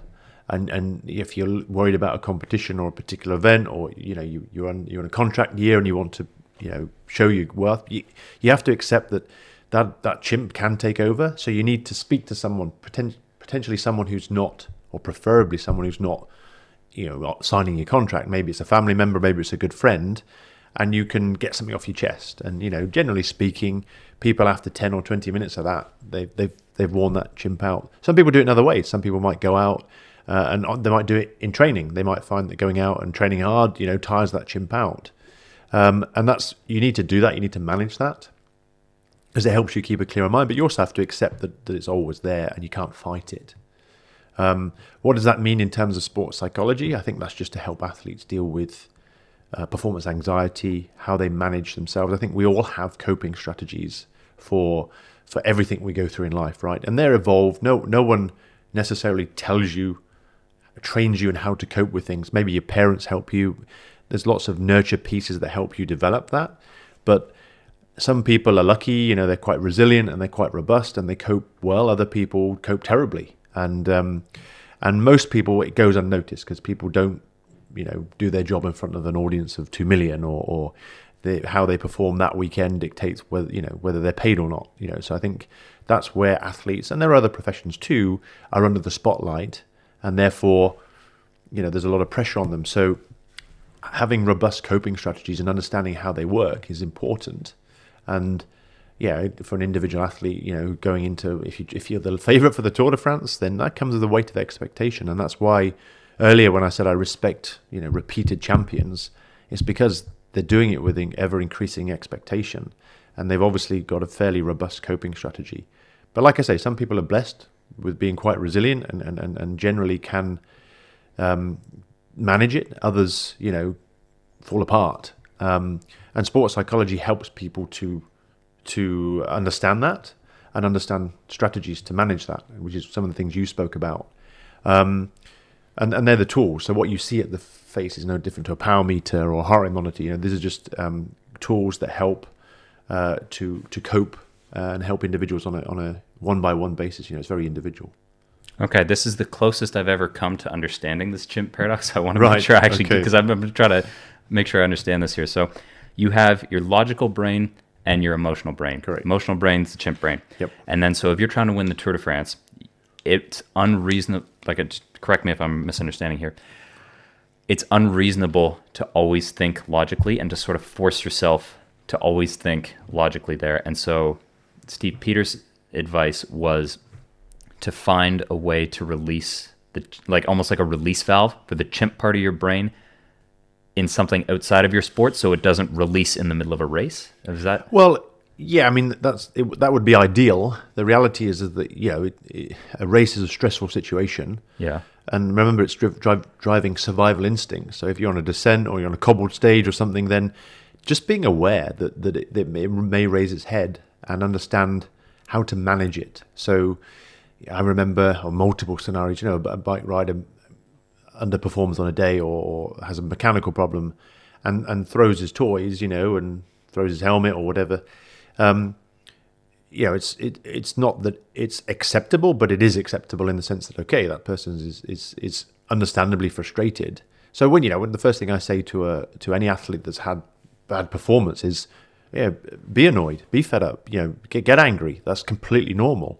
It's a process of coping with it, but it's a process. So you need to exercise the chimp, how you do that, whether you want to throw something or whether you just want to speak to your girlfriend or your parent or whatever.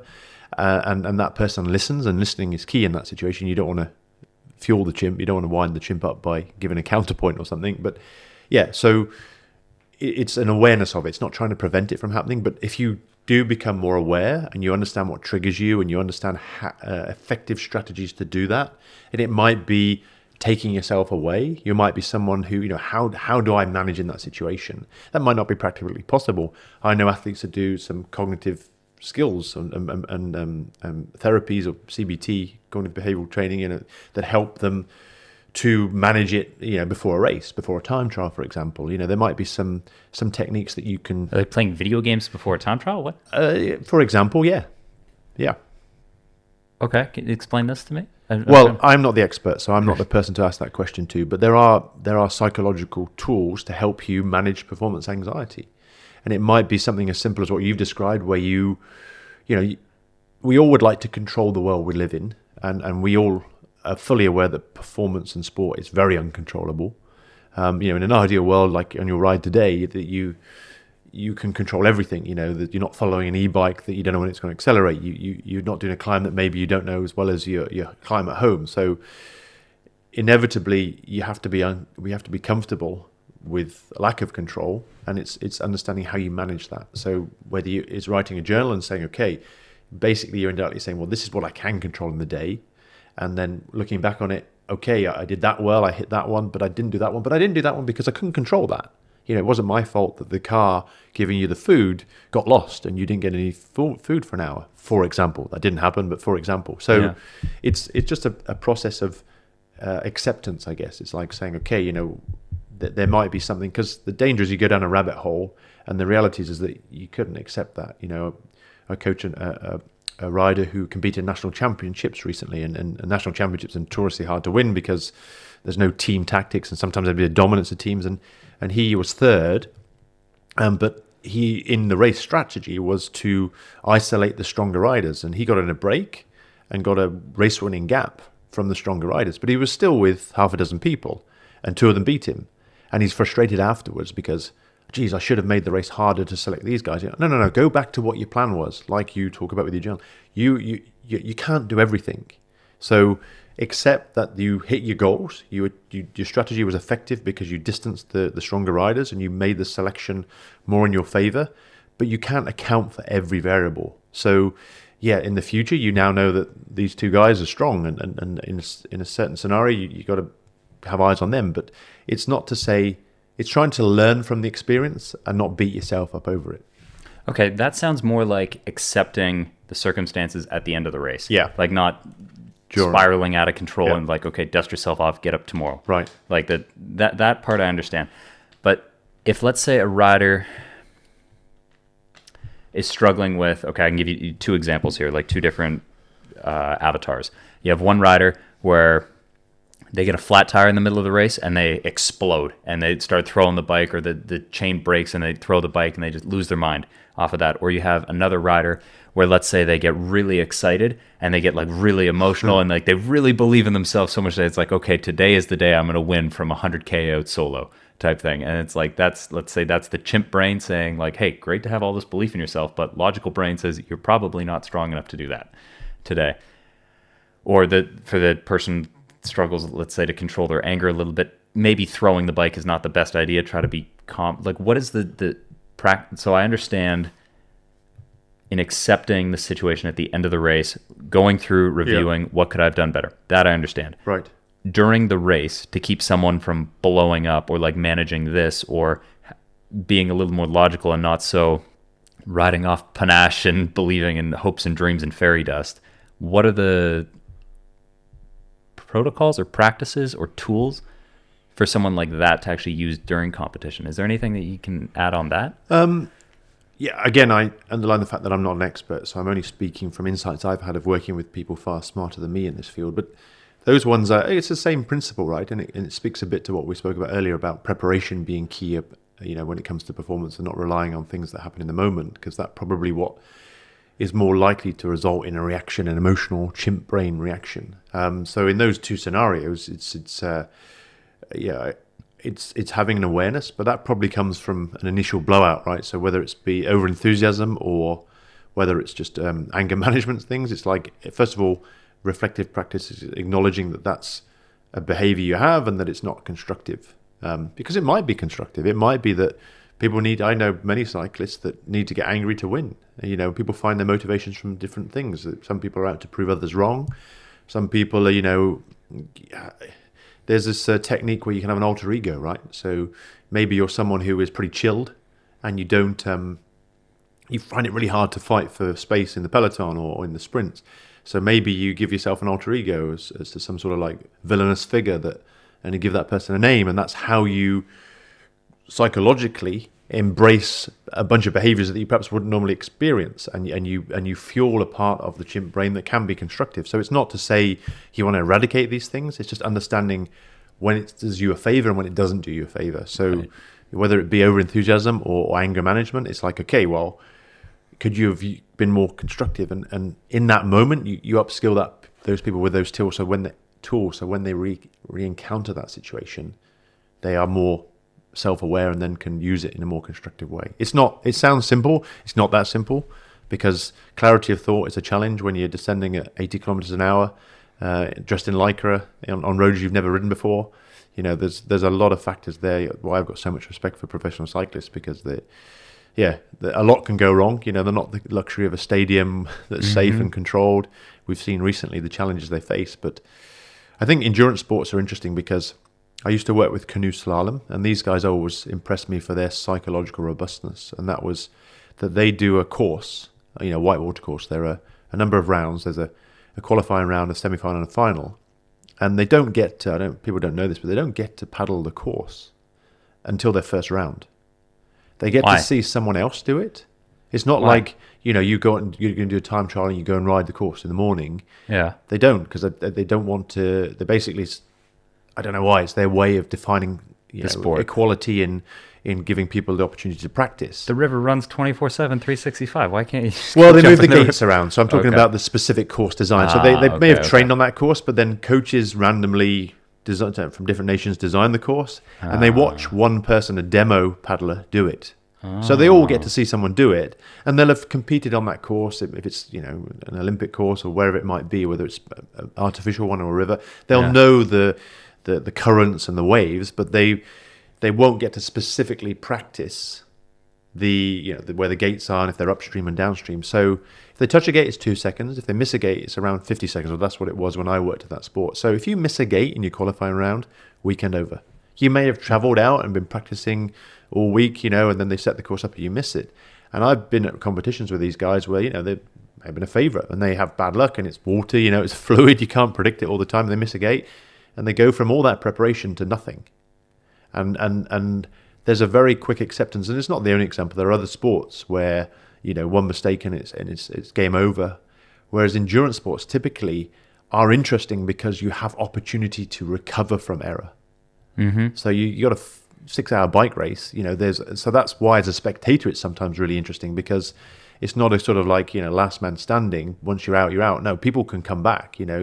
We all know the benefits of drafting, and we all know that if the rider has a mechanical because of a convoy behind them and the technical support they have, the race isn't over. So perhaps maybe they're not as robust in that sense because there's always an opportunity to kind of save grace. But yeah, it's always interesting to me cycling because there is, you can have a bad day and recover. And yeah, as you know, there's also stage races. So you may have a bad day one day, but there's 20 more stages in which you can recover. Interesting.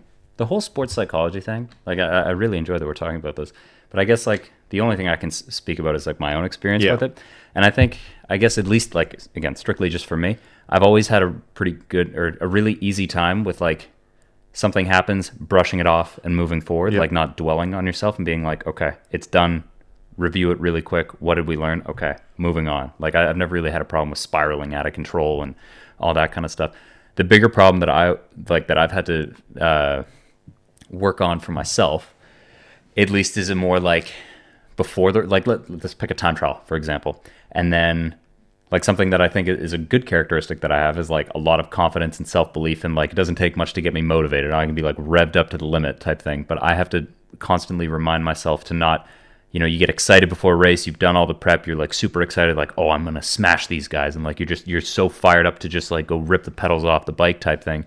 And then that's ended up biting me more times than I can count as far as like when you don't execute the thing properly. And so the thing that's actually helped me more as far as, and the daily journal thing is actually a huge thing for that. Like when I'm writing out the schedule the day before a race, it's like, hey, okay, you're going to smash everybody. That's great. You feel great before the race, but like, let's focus on the execution of the race. Like step, step, step. And then like the line I would always repeat in my head is like the Navy SEALs thing, like slow is smooth, smooth is fast. Like that, those are the things that help me the most as far as like, okay, the chimp brain is telling you to just go light the rockets and go try to kill everybody. The more logical thing that you need help with is executing everything step by step. That's again, I can only give my example here, but that's how I've found it, at least. No, that makes sense. That's it adds up, right? You try and have clarity of thought, and it probably took you a while, right, to get to that point. It's 16 years. Yeah. So it's not an overnight solution. You need that experience and self-awareness in the first instance to see value of these things. So it's a growing process. You know what drives me nuts about or what I could never understand is when people talk about being in the zone with their sport and stuff. I don't think I'm ever in the zone with cycling, because like, what does being in the zone mean? It means like you're not thinking about anything else. It's like, okay, riding a bike, when am I in the zone? When am I not thinking about anything else? Either it's when I'm suffering on the bike, or I'm descending on the bike, or I'm in the peloton. And it's like, okay, if I'm suffering on the bike, like being in the zone, people talk about it like this great thing. It's like, I'm just in a lot of pain right now.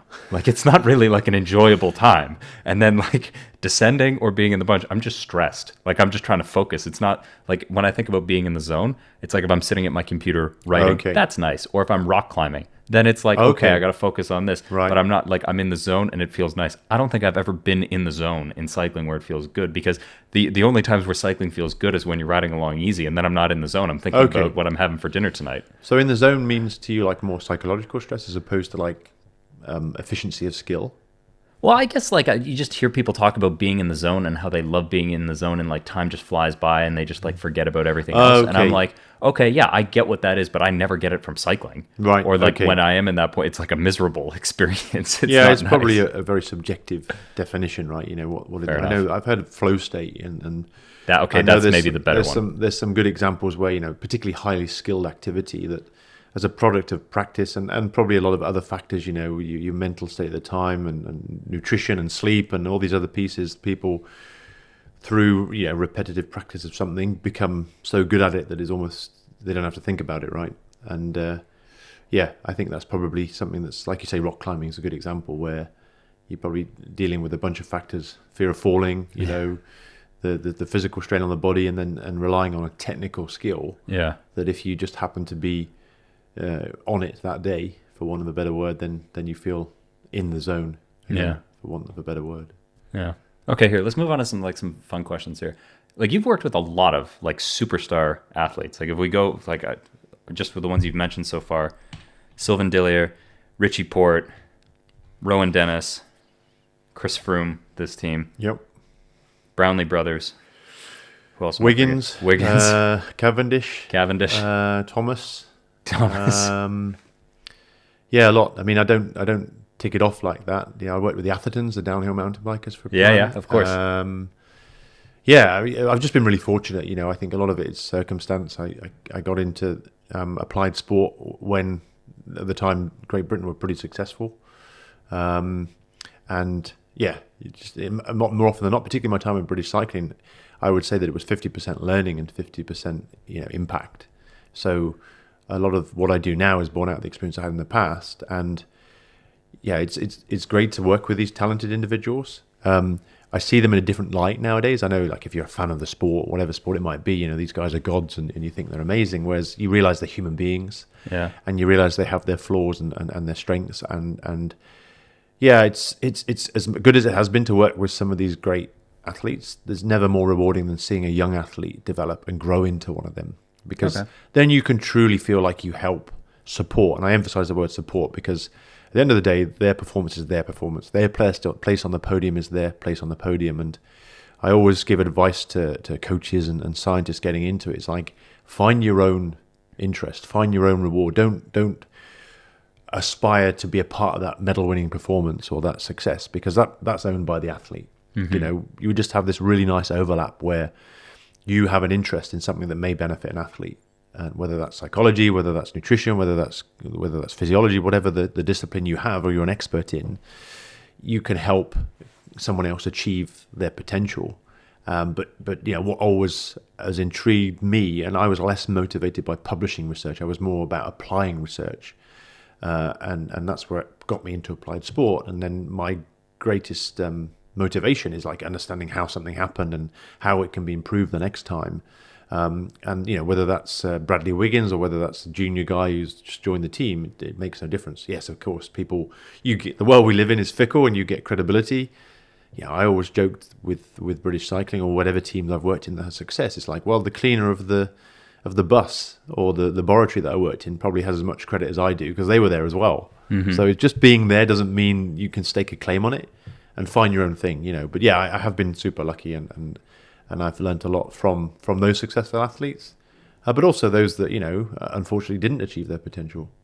Okay, but like sticking with like all these incredible athletes you've been around and getting to actually see them up close, or like in training camps when they're like as switched on, as focused as they can be, and you're literally watching the best athlete in the world at this sport, preparing for that, seeing all of those athletes, is there anyone that stands out in that group as far as like they were just a bit special or different in any way?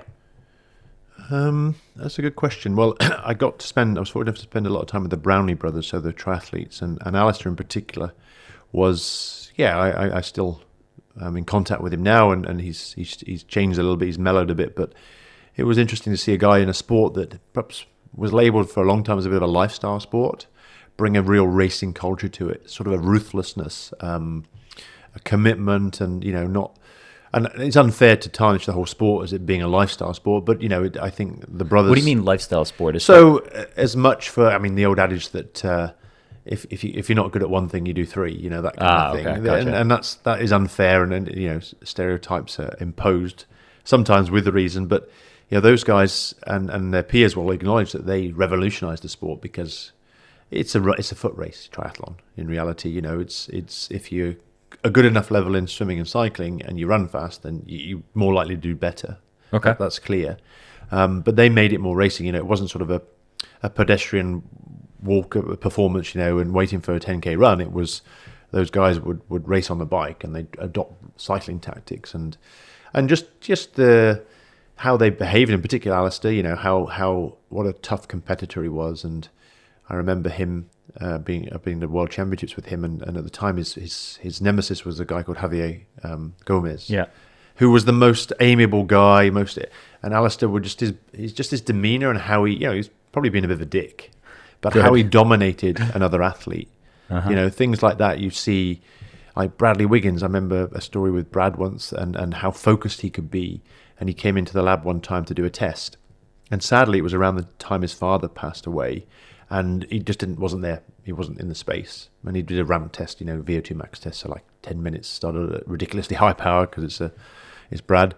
And the next day he came back and he did the same tests and just dialed, you know, in position, in the zone, shall we say. Yeah. And afterwards he said, I just kept remembering, check, zero offset.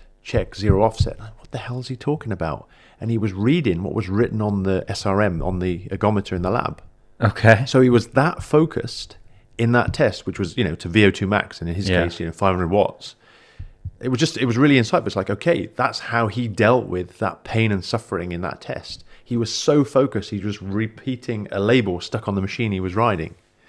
So in the middle of doing this test, his way of blocking out all the other stuff that was going on in his life was just to focus on this piece of tape on the SRM that says, don't forget, remember to zero it before you start. Yeah. That's crazy. Yeah. I've never heard something like that. Yeah. That's interesting. So yeah, that's why I was a physiologist, nutritionist, you know, in my education, and I never really had much time for psychology because it wasn't as binary as, you know, hard science.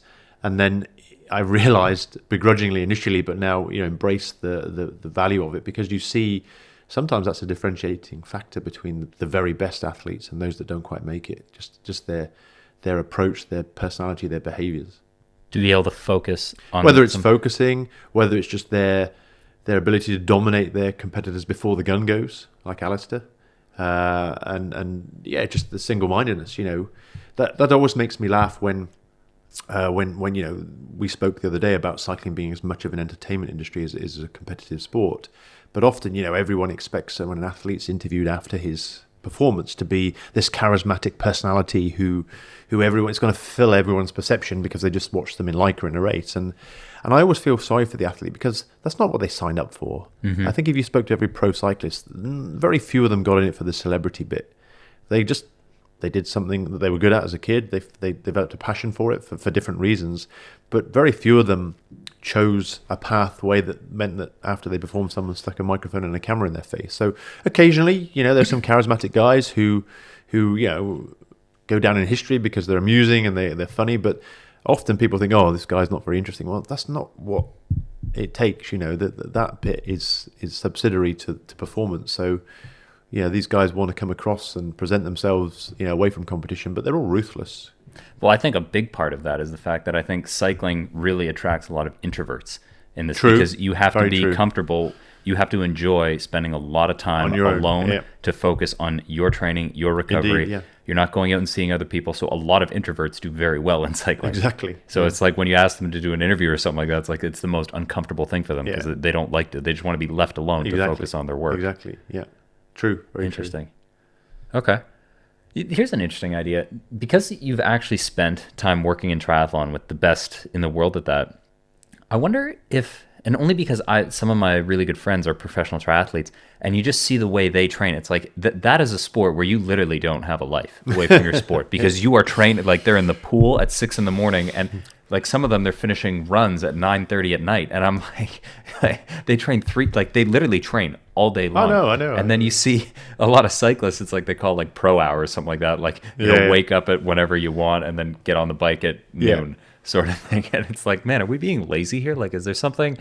And I get it. It's a different sport. And you train really hard for the hours you're, and you need to spend a lot of time resting. But do you think there's anything to be taken from triathlon as far as just being more efficient with your time each day to get more training in? Like whether it's double days or anything like that? Well, my philosophy is always centered on performance demand. So, they're two very different performance demands. The multidisciplinary sport. Replicating the race. Yeah, that's in essence, yes. But it's like if you're comparing cycling to triathlon, it's like, well, one's a multidisciplinary sport, the other is a single discipline sport. So, you don't have to cram in 3 different sports every day. And maybe there's an argument against that. I never forget my first training camp with the British team, and arrived at the airport, having worked in cycling before, arrived at the airport where, a cyclist would probably have just woken up, had a coffee, and all the athletes had wet hair. What was happening? They'd all been for a swim. And then remember arriving at the destination and going to the hotel, and before anything was unpacked, they were all out for a run. Yeah. So don't underestimate the addictive nature of sport. So there's another caveat to that. So I think cycling, in terms of understanding and training philosophy evolution, is a bit ahead of triathlon because it's been a professional sport for longer. Mm-hmm. I don't know everything. That's just my insight. But I think that efficiency of training might be better in cycling. Mm-hmm. I mean, I think there is an addictive element to exercise. We know that you get an endorphin response when you go and exercise. That's why people sometimes train more than they need to. Mm-hmm. And there's an obsessive nature to that. And if you've got 3 disciplines, the chance of overuse injury is a little less. So a sport like triathlon lends itself to be able to have that much more training time. Mm-hmm. Whereas cycling it's not damaging unless you're unlucky enough to crash. It's more of a metabolically fatiguing sport, right? Because it's not mechanically as damaging as running, for example. But you need to put the hours in because racing is 4, 5, 6 hours. So there aren't many triathletes, I think, that do a single session of that duration. Maybe Ironmen, for the cycling discipline. So, can we learn anything? Probably. There are little nuances that are different in each sport that you might pick up. How they manage training load might be interesting. But like I say, it's sort of apples and pears, really, because they're training for a sport that is multidisciplinary, whereas cyclists are training for one discipline if you don't take into account time trialing and road cycling. Interesting. Okay, so going off the back of that, and I do not know nearly enough about triathlon to speak intelligently about this at all, but just from what I've seen, the little glimpses into that, I wonder if triathlon will sort of follow the same transition as cycling has, the way I see it. Whether they've already done this or not, I don't know. But and so I'm curious because you have far more experience than me in this, but the way I see the way training in cycling has changed from, let's say, the 2010s to the 2020s now, and the way that I see that it's changed, and so I hope this is helpful for like any amateurs reading this or listening to this, because I think they're the last people to clue into this, because the only way you would see this change is actually being on team training camps and seeing how it works.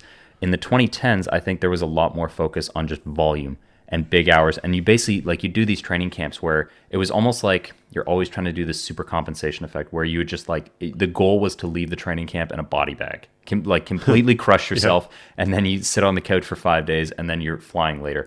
Versus now, when I see it, even this training camp it's been a hard training camp, but it's not as hard as I can remember some past training camps being, where it's the goal is to train hard, but there's a higher focus on quality and less around just quantity. Right. So the easiest example to say is in 2018, whatever, I can think of the training I was doing, there'd be a 7-hour ride in there, and you'd have some intervals somewhere in the middle, but there was a couple hours on either side of those intervals where it was mostly just about getting the hours in. Yep. And even if I hear some of the ridiculous training stories, Froome was telling me about what they're doing in Tenerife in 2013. Yeah. Where these fasted rides, and then the coaches basically just leave them at the bottom of the volcano with no food and all right, guys, all right, you're on your own now, 2 hours to get home.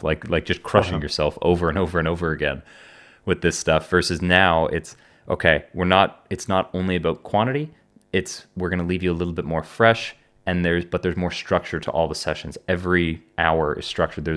It's not just, we have these intervals at this part, you got to focus here, and other than that, it's just getting the hours in. What do you think about this? That's how I see the training has changed, because if you leave a training camp now, the goal is not to be totally crushed. It's that you maybe take one rest day, and then you can still do some quality sessions. It's not that you can't leave the couch for 5 days. I'm curious, like that's how I see cycling has changed a little bit from the 2010s I see the to same now. for sure. I agree with you. Yeah, certainly in my time in the sport, it's changed to be, exactly as described. There's two thoughts to this one. One is, and I hope this is true, it's progression and understanding of training science, right? So it's we have wearable technology, we have tools, or we have ways of monitoring to help us better understand and tailor and adapt training. The other thing is that it's cyclical, that we'll come back around to it again. That one day we'll go back around to volume being better. And it's probably because there's more than one way to get there. And one training philosophy could be as effective as another, although the fundamental processes might be quite different. One thing that has changed in my time is nutrition. When I came into the sport, it was about those fasted rides, and there was a lot of interest in that. And did it drive some adaptations? And we can dive into that. But the reality is that understanding has shifted a lot, and now people understand that was perhaps a misunderstanding in that point. That although the simple fact is, if you train fasted, you upregulate your body's ability to use fuel like fat. And the body adapts to whatever fuel you give it. We've got good engines; they can use different fuel sources, but there are pros and cons to that. So when everyone's like super excited, if you get improved aerobic metabolism, it's like, well, it's because you're using a fuel that needs a lot of oxygen, and you'll get better at that. But if you want to go to higher intensity, that don't work. You're limited there.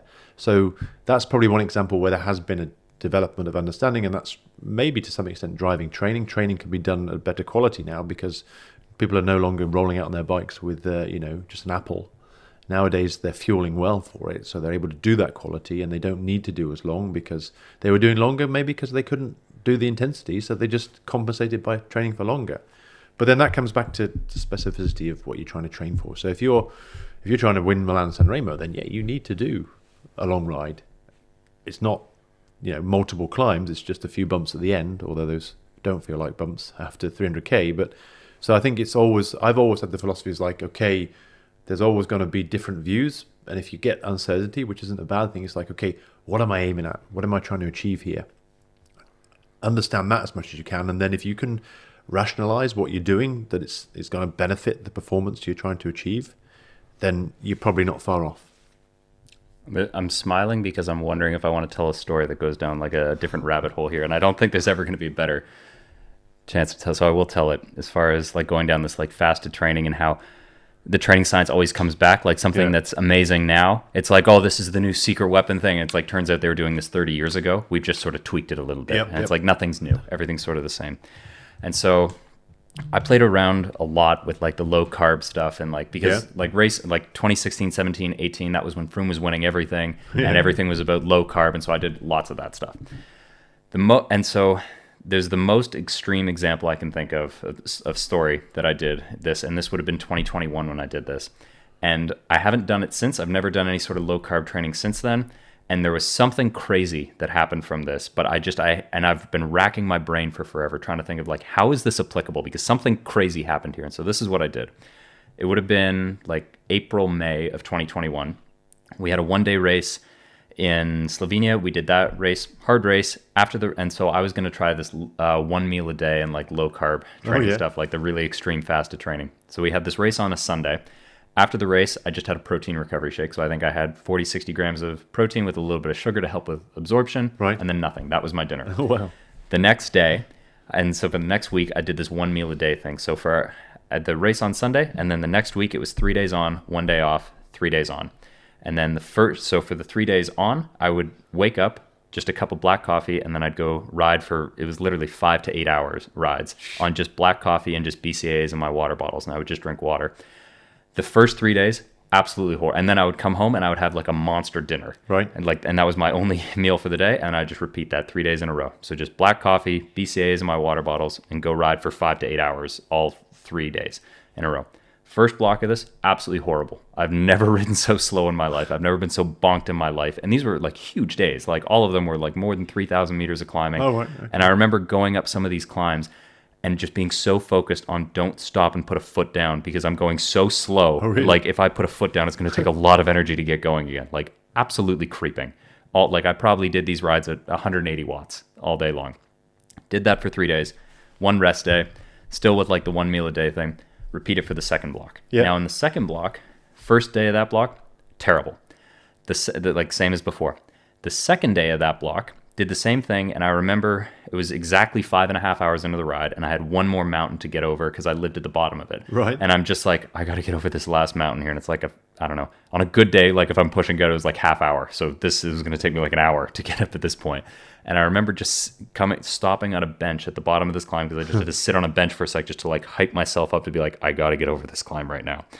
I get back on the bike, and suddenly I don't actually feel that bad. I'm like, okay, like this is like I feel better than I thought I would. So I put in like my time trial warm up playlist, like just get some pump up music, get going. I'm like, oh, I'm actually going all right. And I remember for the last 10 minutes of that climb, I still haven't eaten anything all day. For the last 10 minutes of that climb, I did exactly 400 watts, and I was 71 kilos at the time. And I'm like that's nothing exceptional, but like based on the fact that I have not eaten anything like all week, basically I was like, that's amazing. Like it was like a light switch went off for me, and it was great. The next day was I think a 6-hour ride, and I think I averaged like 270 watts, having eaten nothing. And I was like, that's a solid ride with fuel. And I was like, that's amazing. Like, I can't believe this. Like, this is great. And I was like, and this is like the one time in my life when I like decided to pull the brakes before the wheels fell off. And I was like, okay, I've done enough stress to the body. Let's stop this crazy experiment. Right. Something cool has happened here.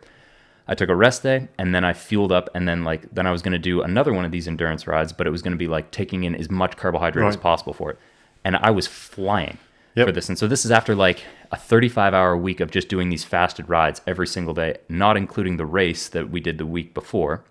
And on that fueled up ride, I think I averaged, it was over 300 watts average for 7 hours exactly for it. Like, and which is, I mean, that's a really strong ride for me, fully fueled up now. And I did that after that was fully fueled up, but after a week of this stuff. And I was like, this is nuts. Like how that worked. And it was a huge ride. And ever since then, I've just been like, there was something crazy that happened there. And the way I've just thought about it is like, maybe there's some sort of benefit here in fuel efficiency or improving mitochondrial density or something like that. But the way I looked at it and why I never went back to it is like, I think it places so much stress on the body that it's not worth it. Like, even if there is a payoff, there is a benefit to it. I just think there's way too much stress to this. So I've heard so many of these stories of people talking about these fasted rides and stuff like that. And they do it like once or twice. And it's like, oh, it was horrible. I'm never doing that again. And I was like, well, I actually took this really extreme and did it for a week at one point. And by the end of the week, there was something and I just remember that second day of the second block when it's like a light switch went off. And the only thing I can imagine is that's like maybe my body switched over using ketones or something like that. Probably. And then it's like, oh, suddenly I feel great at the end of this ride. It took a week of feeling terrible, and that's why I don't think it's useful. But that was just like the crazy way that I applied it. And I've always been curious. It's like, is this going to come back around sometime in like 10 years when they figure out how to do it better? Yeah. Yeah. That's interesting. You probably started breaking your own body down. Yeah. No, it's ketones could well be. I mean, I was trying to think when you were describing that, what that would be, because it's hard to understand, because a lot of those adaptations, mitochondrial density and things, wouldn't happen that quickly. You know, you're talking about days, that's you're talking about weeks and months for those changes. As I said before, your body's, from like prehistoric times, we've got this very flexible metabolism that can use anything as a fuel, whether it's fats, carbs, proteins, or even ketones. So your body will adapt to what you give it. It comes with pros and cons. Carbohydrate will enable you to perform at a higher intensity than fats, but the process of fat oxidation and carbohydrate oxidation do overlap. So there are some conferred benefits, particularly for aerobic metabolism. So how you get energy in the form of ATP from the breakdown of these substances. The ketone piece is really interesting, and I've been followed that from different angles for the last 10 years. And the thing that's always, I felt there isn't, and I think there's some research going on now, but the central effect. So the most simple way to think about ketones is it's the rocket fuel to run away from the lion. So what do I mean? So if you go back to prehistoric times when we were a nomadic man and you're hunting, and the reason we don't have any satiety, any feeling of fullness for fat is because it was pretty scarce. Mm-hmm. Not many animals were fat, but we do for carbohydrate because that was the main fuel. But we know that ketone ester drinks aside, you only get ketosis from extended periods of starvation, specifically low carbohydrate intake. Well, what's the evolutionary mechanism there? Well, your brain can only use all the glucose and ketones. That's the only thing that can cross your blood-brain barrier. So if you're exercising and you run out of carbohydrate, your brain's going to notice. And if it's sustained long enough, perhaps it was in your case, you start to become ketogenic, and I believe that rocket fuel isn't just as an alternative fuel source. I think it also has a central effect, a bit like caffeine, maybe different mechanism. And that all of this stuff on ketones, whether it's for during or for recovery or its antioxidant properties or combined with bicarb, the one thing that I think is missing there is what is the impact of giving it artificially, in a drink on the central. Because if you speak to some athletes that have used it, they'll report it's only a comparison, but like a caffeine type, alertness stimulation effect. Really? Like mentally? Yeah, because it crosses the blood-brain barrier, and it's like I say, it's the rocket fuel to run away from the lion. Interesting. How effective do you think ketones are in cycling? It depends on the context. A Grand Tour. In a Grand Tour, in what capacity? Well, so I guess like the protocol that I've always heard from everybody, the guys that use it, it's 1 shot after the race, 1 shot before bed, and my understanding of it is that it helps with recovery. And then I guess there's some science, and again, I haven't even read the science, so I can't speak intelligently on that at all, but that it can potentially help improve EPO production when you take the ketones. But my understanding of that study is that it was done in more amateur athletes, and that in pro athletes, it's probably not that effective. And so it's mostly just a recovery thing because your body will just spare the glycogen. And this is most like the reason why it works in a Grand Tour is because you're just burning through so much. It just helps you save some of your glycogen each day, and you can recover better when you're not running on empty all the time. Right. That doesn't stack up if you understand the physiology. So if you talk about a sparing effect, a ketone shot is a very low energy content compared to a sports drink, for example. So the research that this is based on is limited. So if we speak to the recovery piece, now there has been subsequent research that was presented at a conference last year but the one research looking at recovery was done with a group in Belgium where they took some well-trained cyclists and basically replicated 5 days, or I think it was 3 days of a race. And they gave one group ketone in recovery and one not. But why it was criticized is they didn't control energy intake. They didn't control how much carbohydrate they had because it's hard to do. That's lame. It's hard to do, on a trained study. And I think from my memory... that's not that hard to do. They do it here every day at the training camp. They weigh all their food. They know exactly how many gels they took. I'm trying to be politically correct here. But yeah, it was a weakness in the design and it was heavily criticized for that. And it could well be that the effects they saw wasn't ketones. It could be that the group that was on ketones had a higher energy intake, a higher carbohydrate intake, which would be more logical when you think about recovery. Yeah, you deplete, you need to replete. Mm-hmm. So this magic bullet. So... that's been questioned. They've subsequently done stuff that hasn't been published yet where they say they did control it and they saw the same effect. So let's watch this space in that respect. The EPO one is an interesting one, and there are 2 studies that have looked into that one. One was this one was a flawed design, so we have to take that with a pinch of salt. The other one was a group in the UK, and all they showed was an increased, this is the untrained group, an increased production of EPO afterwards. But it wasn't like it conferred an increase in red blood cell mass or hemoglobin mass. It was just a response. The best way to summarize the ketone piece is that it's a bit of a round peg in a square hole. So if you know the full history, and I was lucky enough to know it because of my role in Nestle and then in sports nutrition and now here. So there's a famous scientist who's at Oxford University who had a military grant from the US military, which is another way to fund research. And it was to come up with a solution to avoid carting around all the rations that the military force needs. And she was a very, very smart biochemist, still is, and developed this ester. So a lot of the ketone products you saw that predated this, they didn't do what they said on the tin, because your liver breaks down everything quickly. Your liver's the filter to your body, right? But she found a way with a ketone ester, which is a chemically modified ketone, to induce ketosis in around 30 minutes to an hour to a level that would probably take 2 days or 3 days of restricted carbohydrate intake. So she does it, it's successful, but the military don't want to take it up. So then she's left with this product. And how does she apply it? So I think she went historically to pharma and to nutrition, and that's when I first came across it. But then she has IP, so she wants to make money out of that, and she doesn't want to release that, and it's expensive to produce. So those businesses aren't as interested because there's not a lot of evidence for it. But there's good science for the impact on pathologies where glucose metabolism is fundamental to it, and this could well be an effective treatment. But anyway, it doesn't get very far down that line. And then, as I understand the story, she had a student who was a rower, and they tried it in sport, and they saw anecdotally an improved performance, and then they signed an NDA with UK Sport, and the British team used it around the time of the Olympics, London Olympics. Although if you speak to those individuals, and I think Froome was one of them, they just tell you it tasted terrible, and they didn't use it because it was too close to their big goal. And from that point onwards, it gained a lot of interest. And their research group who developed this product made claims of up to 8% improvement in performance. But that's subsequently been repeated by people who don't have that bias. Let's call it a bias because they produced it. It's more in the ballpark of 2-3%, which kind of adds up. And then people have looked, okay, what about recovery? It has antioxidant properties. Or what about this EPO piece? Because it could well increase, production of this.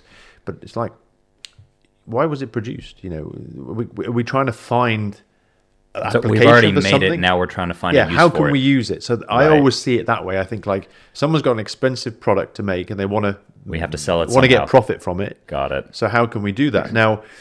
That's where it stands today. And like I say, the central piece has always interested me. It's the psychological impact of it. Like, is it a stimulant? So that's why I always try to go back to basic principles. When does the body naturally produce it? Under what circumstances? And how is it beneficial? Well, in states of starvation, as an alternative fuel source, as well as maybe central effects because it goes into the brain and you haven't got high blood glucose. So are there performance applications of that? Yeah, well, maybe during it's another fuel source. But we know, for example, a lot of people don't know is if you use ketones, you block fat mobilization. So if you don't keep fueling with carbohydrate, they say you run out of carbohydrate and you stop keeping your ketones up, you probably have to get off and push your bike because you've blocked mobilization of fats, so you can't oxidize fat as you would normally. So that that doesn't happen because people fuel and things. So it's a watch this space, but don't underestimate. We have riders in our team, and I know there are others that they believe that it's the be all and end all, and without it they can't survive. They may well be a case for it. We just don't know the science hasn't got to a point. We haven't figured out why. Yeah, so I think it's not a case of dismissing it, but I think, like I said earlier, if it's too good to be true, it probably is. Interesting. Okay. That's I think the best answer I've gotten on the ketones thing. Right. Is it in, like giving the background as far as like, okay, where did this come from? Yeah. I like that answer. Okay. No worries. So here's another. This is a fun question. So I've had to like explain this to so many people when it's like I have like a lot of my friends that are like amateurs in cycling. They love watching cycling. They're not so switched into it, and they're like, how are they going so fast now? Like, look at how fast they're. And like, okay, I'll give you the timeline. Here it is. 2018. That's like when the big switch comes from low carb to high carb. Overnight, we go from 60 grams of carbs an hour to a lot more than that. That's 2018. 2020, you have, and these are rough like year estimates. 2020, there's a much bigger focus on aerodynamics. That starts getting optimized a lot much more.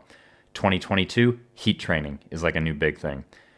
2024, bigger gears. Now you see the chainring everyone's using on the front of their bike. Originally, it was like, oh, if we put a bigger chainring on, we can make the chain line straighter and reduce friction in the drivetrain. The riders just realized, hey, if we click down a few more gears, now we can pedal at 80 kilometers an hour. Exactly. Big thing there.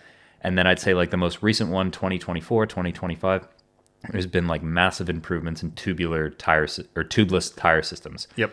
And those are all huge changes. Like those are like not insignificant changes in performance and speed. That's sort of like been the timeline from, let's say, 2018 to present. All big things.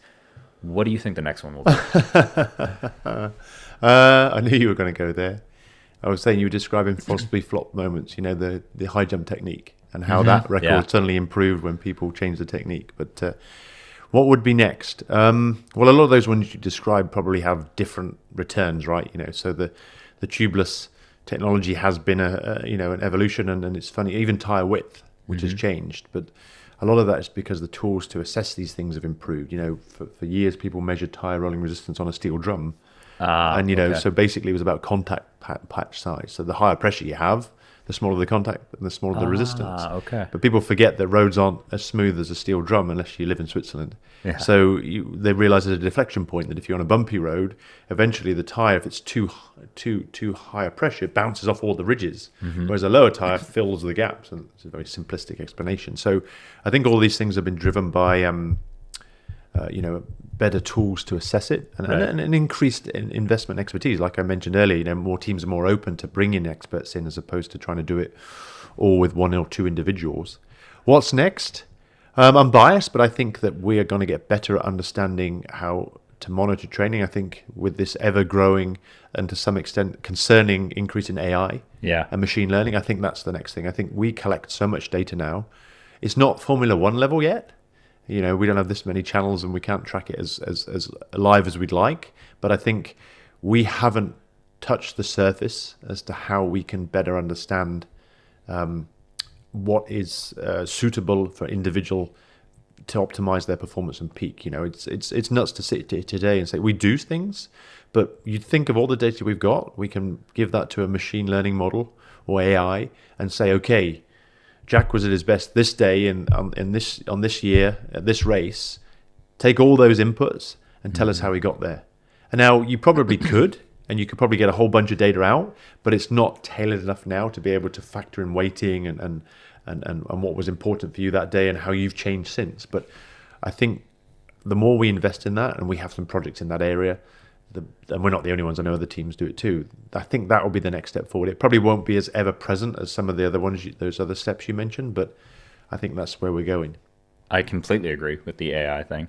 How much do you know about this as far as like what other teams and stuff? Because like my understanding is this is almost sort of like the black box within a lot of teams where this is like, it really is like a secret weapon thing. And so like I've only used one AI training software and it's unbelievable. It's like it's the coolest secret weapon that I've figured out in the last year. But I think a lot of teams, from my understanding, looking on the outside, have variations of like maybe their own AI software that they use for scouting and whatnot. It's like when teams now ask for your Training Peaks account, it's like suck all the data out of that, plug it into the AI. It's not just like a coach looking at like your power profile anymore. It's like, we want your Training Peaks, suck all the data out of it, put it into their AI machine, run it, and then it just gives you a way better evaluation of this rider. Yep. Do you think that's what it is? What other teams are doing? I'm just curious, how it's starting to be used. I know that there are there's an increased demand for AI engineers and software engineers with that expertise. Okay. So coding and all sorts, and we have that, and other teams do that. And how they do it may vary team by team, but there are. You notice because you get cold contacts from people with this expertise now, and you think, well, there must be a demand there somewhere, and they've heard from a colleague or something. So, when I worked with McLaren, there were people there with that expertise, and we've engaged with some people that I know have worked with other teams. So, what they do specifically, I don't know, and I think it's still in its infancy. I think there are some teams that are further ahead than others, and as I said to you earlier today, it's all a function of timing, right? If you just happen to be ahead of the curve at the right moment, you'll win a Tour de France. Whereas if you're late to the party, you miss out. But that's sport. I think it's very cool. I think it's well. You were even talking about it earlier in the podcast. What did you call it? Platypus. Oh yeah, that one. Yeah, he was ahead of his time then, Robbie Ketchell. Yeah. There you go. So I'm really curious about how teams are using these AI softwares because again, I've seen. I mean, and then the one that I use, I think it costs anyone can buy it, and it's so cheap. I think it's $9 a month. It's cheaper than Training Peaks. I'm this is the most powerful tool I've seen. It's so cheap, everyone can use it. I'm like, okay, if this is what everybody can get, what do they have on the best teams? I want to know what you guys are using. I mean, I don't have the good fortune of being sat in every team. Sure, of course. But I would imagine that the majority are. It's kind of a cutting edge piece, and any implementation right now is still in its infancy. I think, it's first of all understanding that there isn't inherently the expertise in these organizations. People that I work with in different teams aren't coders and aren't software engineers. So I think there's a tipping point and it'll come and that's clear because I think as a society it's more ever present, right? So watch this space. Could be interesting. How do you think you improve fatigue resistance in a rider? This is this has been the hot topic. How do you improve? Well, first of all, you have to define fatigue resistance, and that's the challenge. Okay, well, I got one for you. So this is the best explanation I've ever heard from it, and I got it from John Wakefield, and his definition of it was how much of a drop off do you see in a rider's 5-minute and 20-minute power after 3,000 kilojoules? Right. And the gold standard that he gave me was, a World Tour rider, you want to see about a 3% drop off after 3,000 kilojoules. I'm like, that's a great number. 3% after 3,000 kilojoules. I love that stat. At least it's a number that I can comprehend. What do you think? Well, I think if you define it that specifically, it's fine. Okay. Absolutely. If you say, but then how ecologically valid that is debatable. So for me, fatigue resistance can So how did you get to that 3,000 kilojoules? Right. Okay. How was that distributed? Today you could have done it by just riding threshold and below. May have taken longer. What happens if you do a much more high intensity intervals, some sprints, some accelerations? How do you analyze this? Because this is really interesting. Like that 3,000 kilojoules, how you get it. How if you you're just get able there, to do it on your own, like riding your own pace and ride endurance pace, all this kind of like fingers in your nose type thing, versus in a race, spikes, attacks, all this other stuff. How do you analyze this? Well, how do you define how you got there? Is that what you're saying?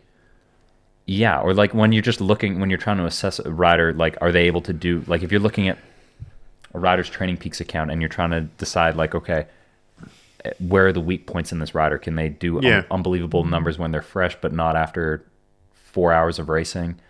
How do you look at this? I'm picking your brain. I'm curious, like when you hear fatigue resistance, what are you looking at? So the way that John does, that's one way you do it. There are charts in WKO, the Training Peaks software that you can create. You can do it other ways that we do it. I struggle with it because I think it's one of these things where what is fatigue resistance? If it is performance after a certain amount of energy expenditure, what caused that depletion in energy expenditure? Was it intensity of exercise? Could it be position in the peloton? Could it be that a definition of positional efficiency is that you don't then have to make a whole bunch of accelerations? So because to say 3,000 kilojoules is like, well, we also know that fatigue is neuromuscular. Right. So if you've made a whole bunch of accelerations and fatigued yourself neuromuscularly, that's also a fatigue. And how resistant are you to that? So it's a rabbit hole. I'd go back to performance demands. Okay, so typically in a race, what happens? How do people get to that position? We know if you're interested in winning the classics, you're not going to go and get a classics rider to burn 3,000 kilojoules by doing three 30-minute climbs, because he never does that. You're going to go and get him to do a whole bunch of intervals, ideally on cobbles, that get him there that way. If you're interested in a Grand Tour rider or a climber, then it's more. So it's how you get there. So we know that there is a pattern in racing, and this is again where AI can help to validate this. That if it's a breakaway, there's the first hour of the racing is crazy. There's lots of it. No matter how controlled you're trying to be, there's high intensity. The races are very topped and tailed, particularly in mountain stage. So there's fatigue here, and then there's the load of the stage, which typically, if the brake forms, is quite stable, and then you have the final climb. So that fatigue resistance, you would argue, is the ability to be resistant to fatigue in that early phase and be efficient when the race is more controlled to get to where you've got to. That's all it is. So it might be just happen to be that when you get to the bottom of that last climb, you've burnt 3,000 kilojoules.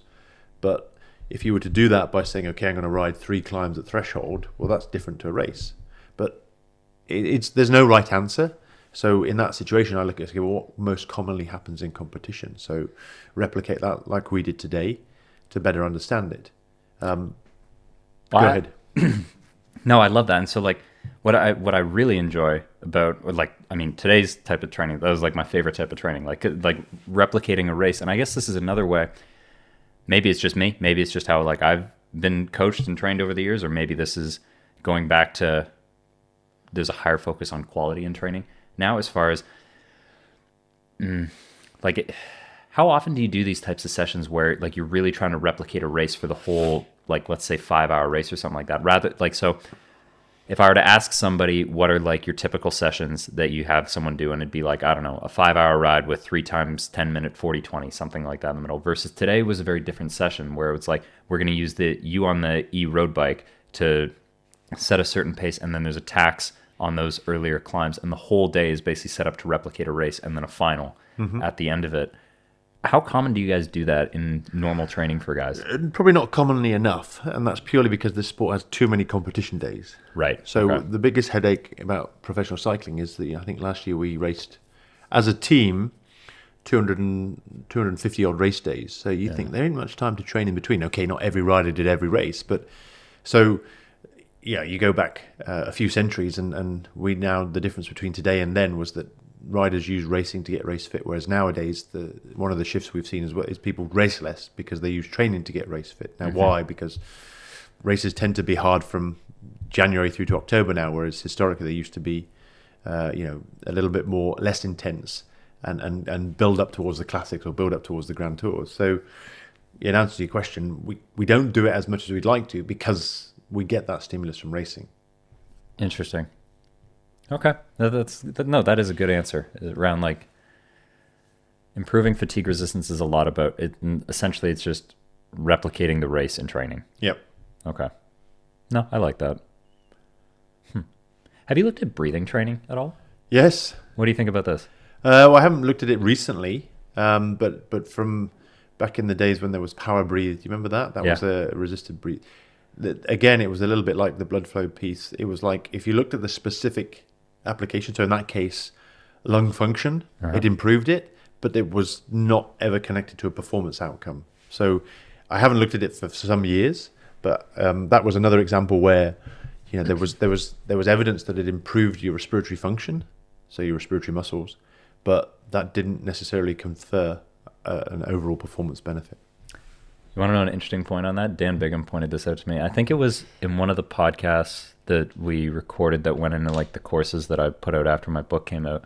But like a really interesting point that he brought up was like, yeah, we looked at all this stuff at Ineos and we actually found the best way to train your respiration muscles is Olympic lifts, like Olympic weightlifting. Yeah. Because it's like, who Make has a the strong Valsalva maneuver, yeah. Yeah, like if you're just doing squats without a weight belt on and you're just squeezing your whole body because you have 100 kilos on your back, that's going to do more than, his explanation was that's going to do more than having a plastic dog toy in your mouth and breathing against it. I'm like, that's an interesting way to think about it. It's like, that's cool. True. Absolutely, yeah. Do you know what the time wear vest is? Have you heard about this? Yeah, I know. Yeah, now you say it, I have. So this is interesting. So it's been, I don't know, 4 or 5 months since I've looked into this. This is cool because everybody's talking about they want continuous lactate monitors. Yep. I'm like, they already have that with the time wear vest. Does the same, like everyone wants a continuous lactate monitor and they're imagining the same thing as the CGM where you have a little needle in your skin. But and again, I haven't looked at this in a couple months, so I really don't remember much of it, but wearing this time wear vest, or now they have a heart rate monitor strap, because it was uncomfortable to wear a vest when you're training all the time, like a vest.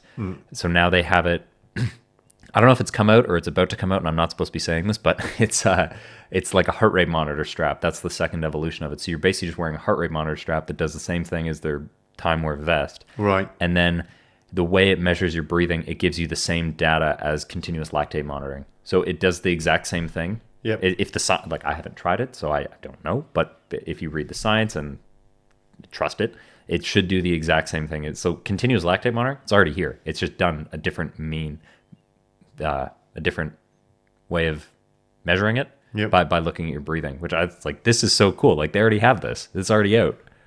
You got to think the military have already got some of these things. Why do they need this? They're not. They don't need this. That's more life than death than professional cycling. Yeah, but is it really going to make that much of it? Like, okay, I won't get into that. Some better funding streams than we do. Yeah, that's for sure. Okay. What about cadence training? How much do you prescribe cadences? Like across the whole range? Yeah, like if you give someone a workout, how often do you tell them it's like, do these? Quite a lot. I mean, there's different rationales. When I worked in track cycling, it was a bit more relevant because fixed gearing meant that you went through a larger cadence range, and then often you selected the gearing to there's an optimal cadence for. Well, there's an optimal cadence for peak power, but there's also probably an optimal cadence for sub-maximal power, but it's a little less fixed. But anyway, we use low cadence training for strength development, very specific high torque, low angular velocity work. I think that's fairly well established. It's been around a long time. It's an on-bike resistance. I mean, the resistance, the torque isn't as high as if you were doing squats and things in the gym, but it's one way of getting the higher cadence stuff. Probably is more neuromuscular, more. As you spoke about gearing, if the UCI restricts gearing and the guys have got to start to sprint at 140 RPM, then we probably need to do more high cadence work. Yeah. Okay. So it's again, it's performance demand. It's like, okay, if you've got a sprinter and he's running a 60 tooth chain ring with an 11 on the back or a 10 on the back, and you can know what sprint speeds are nowadays. I think there was a race in Saudi recently where it was like 80 plus. Yeah. It's like, okay, if you don't touch these cadences in training, then good luck trying to deliver your peak power in that moment. So when I was at British Cycling, the sprint track sprinters had a bike in the lab that was it was 140 millimeters. So they did really high Cranks. Sorry. Crank length that was 140 mils, and there was a chart on the wall as what I think the highest achieved was like 200 and something RPM. But it's like, yeah, okay, you have to stimulate the range. You've seen the quadrant analysis of power and angular velocity, torque and angular velocity in race, and racing gives you all this high force, high angular velocity stuff, and you don't often get that. It's really hard to replicate in training. In my experience, there's two ways of doing it. One is motor pacing, and the other is some team time trial work. Yeah. So, what do you think about motor pacing? How valuable is this? Oh, it's been around a long time, right? Of course. I think, like I say, it's again quite a highly specific. Is it common? Do a lot of guys still use it? Yeah. If it's feasible, some countries it's not permitted. I mean, It probably still happens. Yeah. But yeah, I think it's a way. It's in my experience, other than racing, it's the best way to get race specific stimulus. I've always noticed from that is it's the strain on your muscles. Like the first couple sessions you do it, you feel your legs more after because it's the constant tension on the chain, and it's all these micro accelerations you just can't replicate from on your own. Yeah, exactly. Interesting. You know how I'm not. This probably maybe it's right, maybe it's not totally right on a physiological sense, but the way that I've always thought about cadence training, because I've always got a lot of value from this, and so the thing that I repeat in my head to motivate me to do it is that low cadence work builds the engine, high cadence work improves the transmission or expands the range of the transmission. That's the way that I've always repeated it in my head. It's just an easy way to think about it. It's like low cadence work gives me more horsepower, more engine to work with. The high cadence work expands the range of my transmission. And when to explain the transmission part of it, it's like imagine you have a Ferrari with only the first 3 gears trying to keep up with a Fiat on the freeway. Like the Ferrari is absolutely redlining to keep up with a Fiat that's cruising at that point. And when you do more high cadence work, you become more efficient, and it just expands the range of your transmission.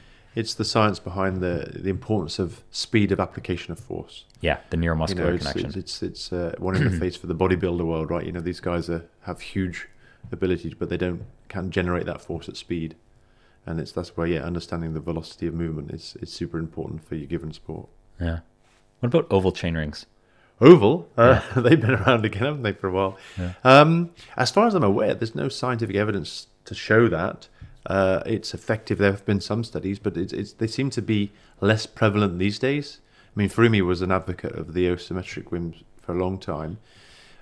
Anecdotally from riders, and I never spoke to Chris about it, but from the riders I know that have tried them, they say they feel like they adapt to it after a while. That they become so.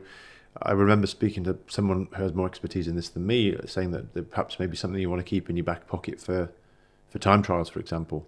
If there is, because it's supposed to remove the dead spot, right? And that's an inefficient moment in the pedal stroke. So, yeah, perhaps if you do adapt to that neuromuscularly, then don't use it inherently. You only use it in certain.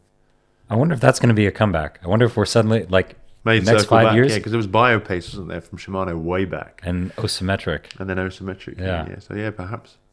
I'm curious if those are going to appear on time trial bikes again.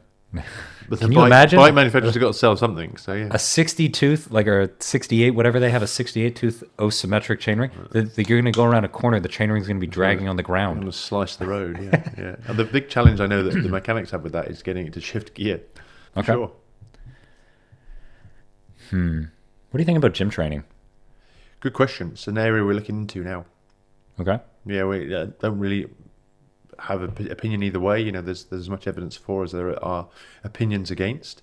Quite hard to. Again, it's one of these pieces that performance is so multifactorial. It's hard to tease out. But we're doing something now with the team where, rather than like a control, one group has it, one group doesn't. We're just tracking riders because some do it, some don't do it inherently, and we're actually asking them to do specific stuff in training to be able to see whether or not it's having an impact. So a bit more of a case study approach, but yeah, I think it's important. Obviously, it has its place in prehabilitation and rehabilitation, but I think it's another area that will grow. It's finding the time to do it because it's something you need to do consistently. You can't just do it in the off season because you'll lose the benefits. But the sprinter types, the high power riders will inherently do it, habitually. But whether it extends to climbers and GC riders, yeah, I think it's going that way. And so are all the climbers and GC riders using it? No. No? Okay. No. There's just this inherent fear about increasing muscle mass and subsequently body weight. That's it? That's the reason? I always thought it was more like it's how much better is this going to make you versus resting so you can train harder on the bike. Also true, but I think there's just the stigma attached to, it's like creatine supplementation, right? It's water retention, and people don't want to take it because of that, although there's, reams of data to show the benefits of it. So it's just managing, the perception again. I find that so crazy because like I went really far in like the gym training thing, and like after I basically retired from cycling, I was like, I just want to be a healthy human, so I just went to the gym. I got way stronger with like the squat, and I didn't gain like after months of basically just focusing on the gym and only riding and ski touring a little bit. Yeah. I was like, I'm finally going to step on the scale, and like thinking, oh man, I probably just gained like 5 kilos. I'm like, I didn't gain a single kilo. Like I went from... Well, this is, this is not, I'm not saying they're educated opinions. Yeah, okay. We know that I think you're probably unique in that you're inquisitive mind and you're open to different things. There are other bike riders like that, but we spoke about psychology earlier, and I think there's perhaps anxiety and fear around trying something new for very personal reasons, right? Maybe people have had a bad experience previously. Maybe they did the wrong type of strength training and saw muscle mass gain. Maybe they picked up an injury doing it. Sure. Or like you say, maybe it's just they don't have time. They're trying to balance that up against recovery, because it is something you need to do all the time. You can't just do it in the off season. Well, there's that. So like my biggest like pushback on it, or the reason why I wouldn't do it, is the fact that it's like this takes a lot of energy, and it's like I find that I can better apply that energy to other things, whether that's more time on the bike, higher quality sessions on the bike, heat training, or like any of these other things that just seem to work better. And then about the issue with concurrent training. So what do you mean by this? So when you do one type of training directly after the other, so like strength training directly after a bike ride. So there was, there's good evidence, because there's different signaling pathways that drive the adaptations to both types, and one can blunt the other, and vice versa. So you should always try and leave plenty of time between them. I've not looked at the research of late, but I know that there was a lot of research that suggests most endurance athletes are really sensitive to endurance training. That's their genetic disposition.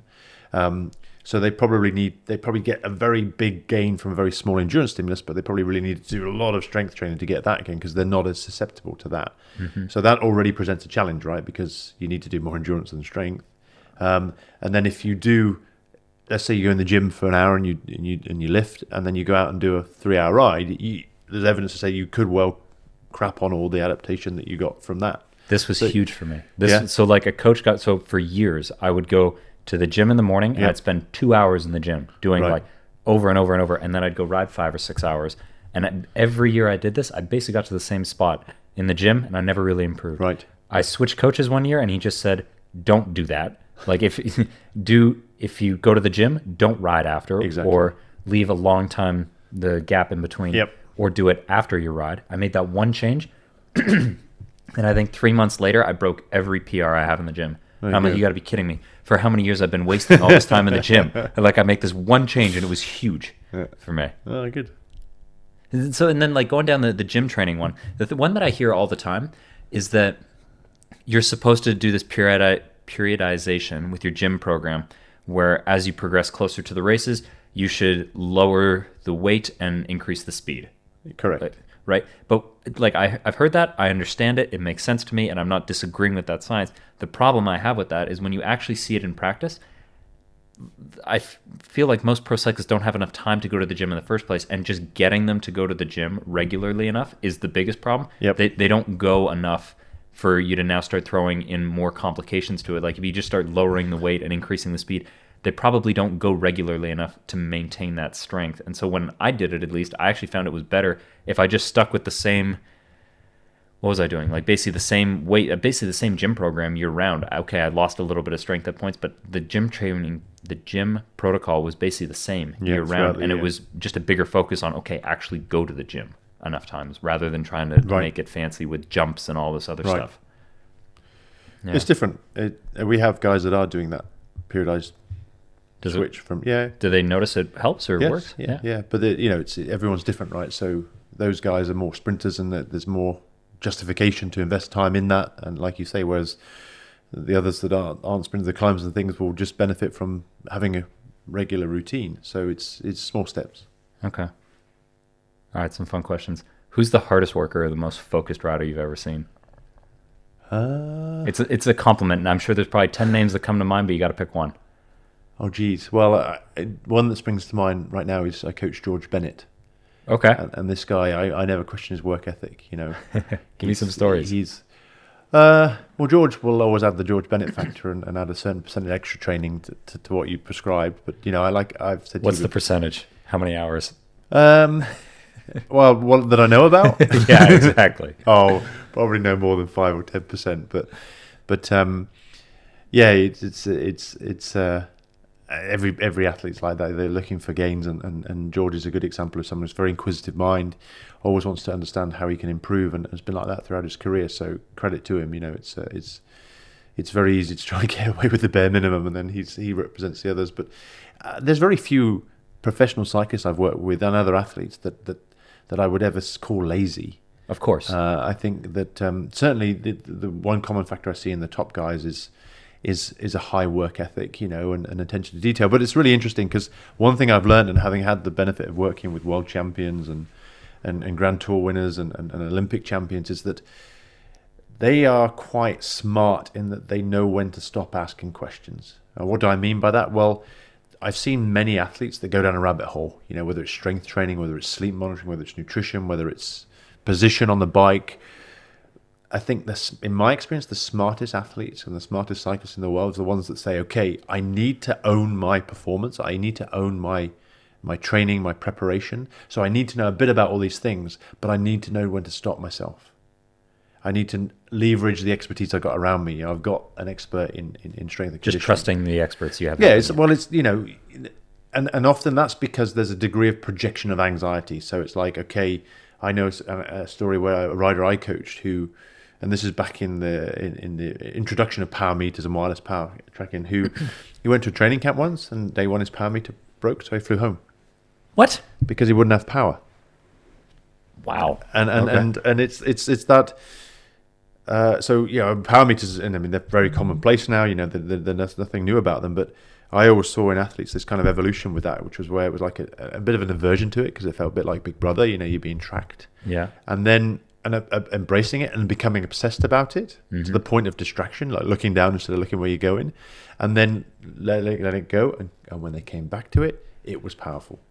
Okay. So, and that's just one example. But what I'm saying is that, like, having the best guys in the world have the self-awareness is that they need to own and understand as much about their performance as they can, but they have to stop themselves becoming obsessed with it, because it might be just how they're coping with something they're not good at. They're like, okay, sure, I'll double down on nutrition because I really struggle with, you know, dealing with performance pressure, and I'm going to put my attention on that. They become control freaks.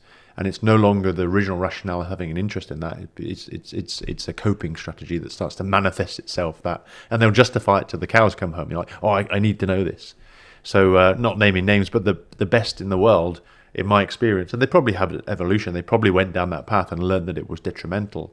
But the best in the world are really smart in that they know they need to know a little bit about everything, but they know when to stop themselves and to go to people who are smarter than them in those fields.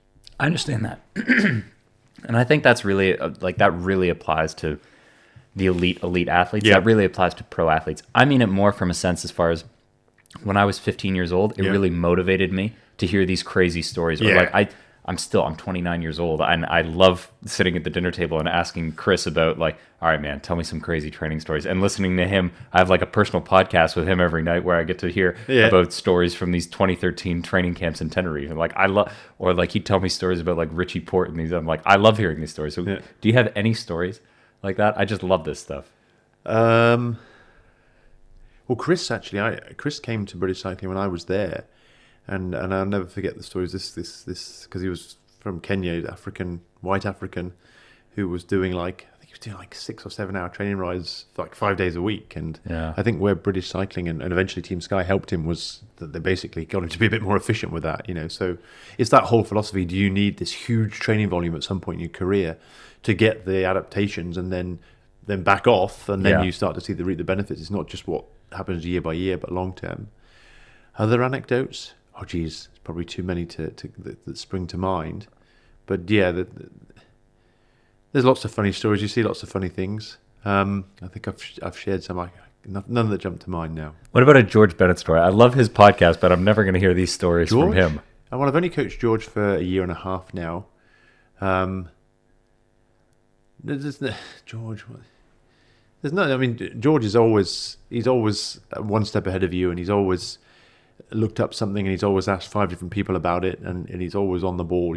Right now he's probably on a track doing some aero testing after he's been to get an assessment somewhere else, and no, George is just he epitomizes how every athlete should be in terms of their attention to detail and due diligence. We spend most of my time with George telling him to chill out. And the one thing that I always use is the KISS principle, right? Keep it simple, stupid. And I think that's what, with these guys who do become a bit obsessive over stuff, it's a good thing to say. The reality is that everyone has infinite capacity, or everyone has different capacities rather to take on more information. But in reality, keeping it simple does help. Interesting. I love that. Okay. Do you want to end the podcast there? Sure. All right. Been a pleasure. Thanks. Awesome.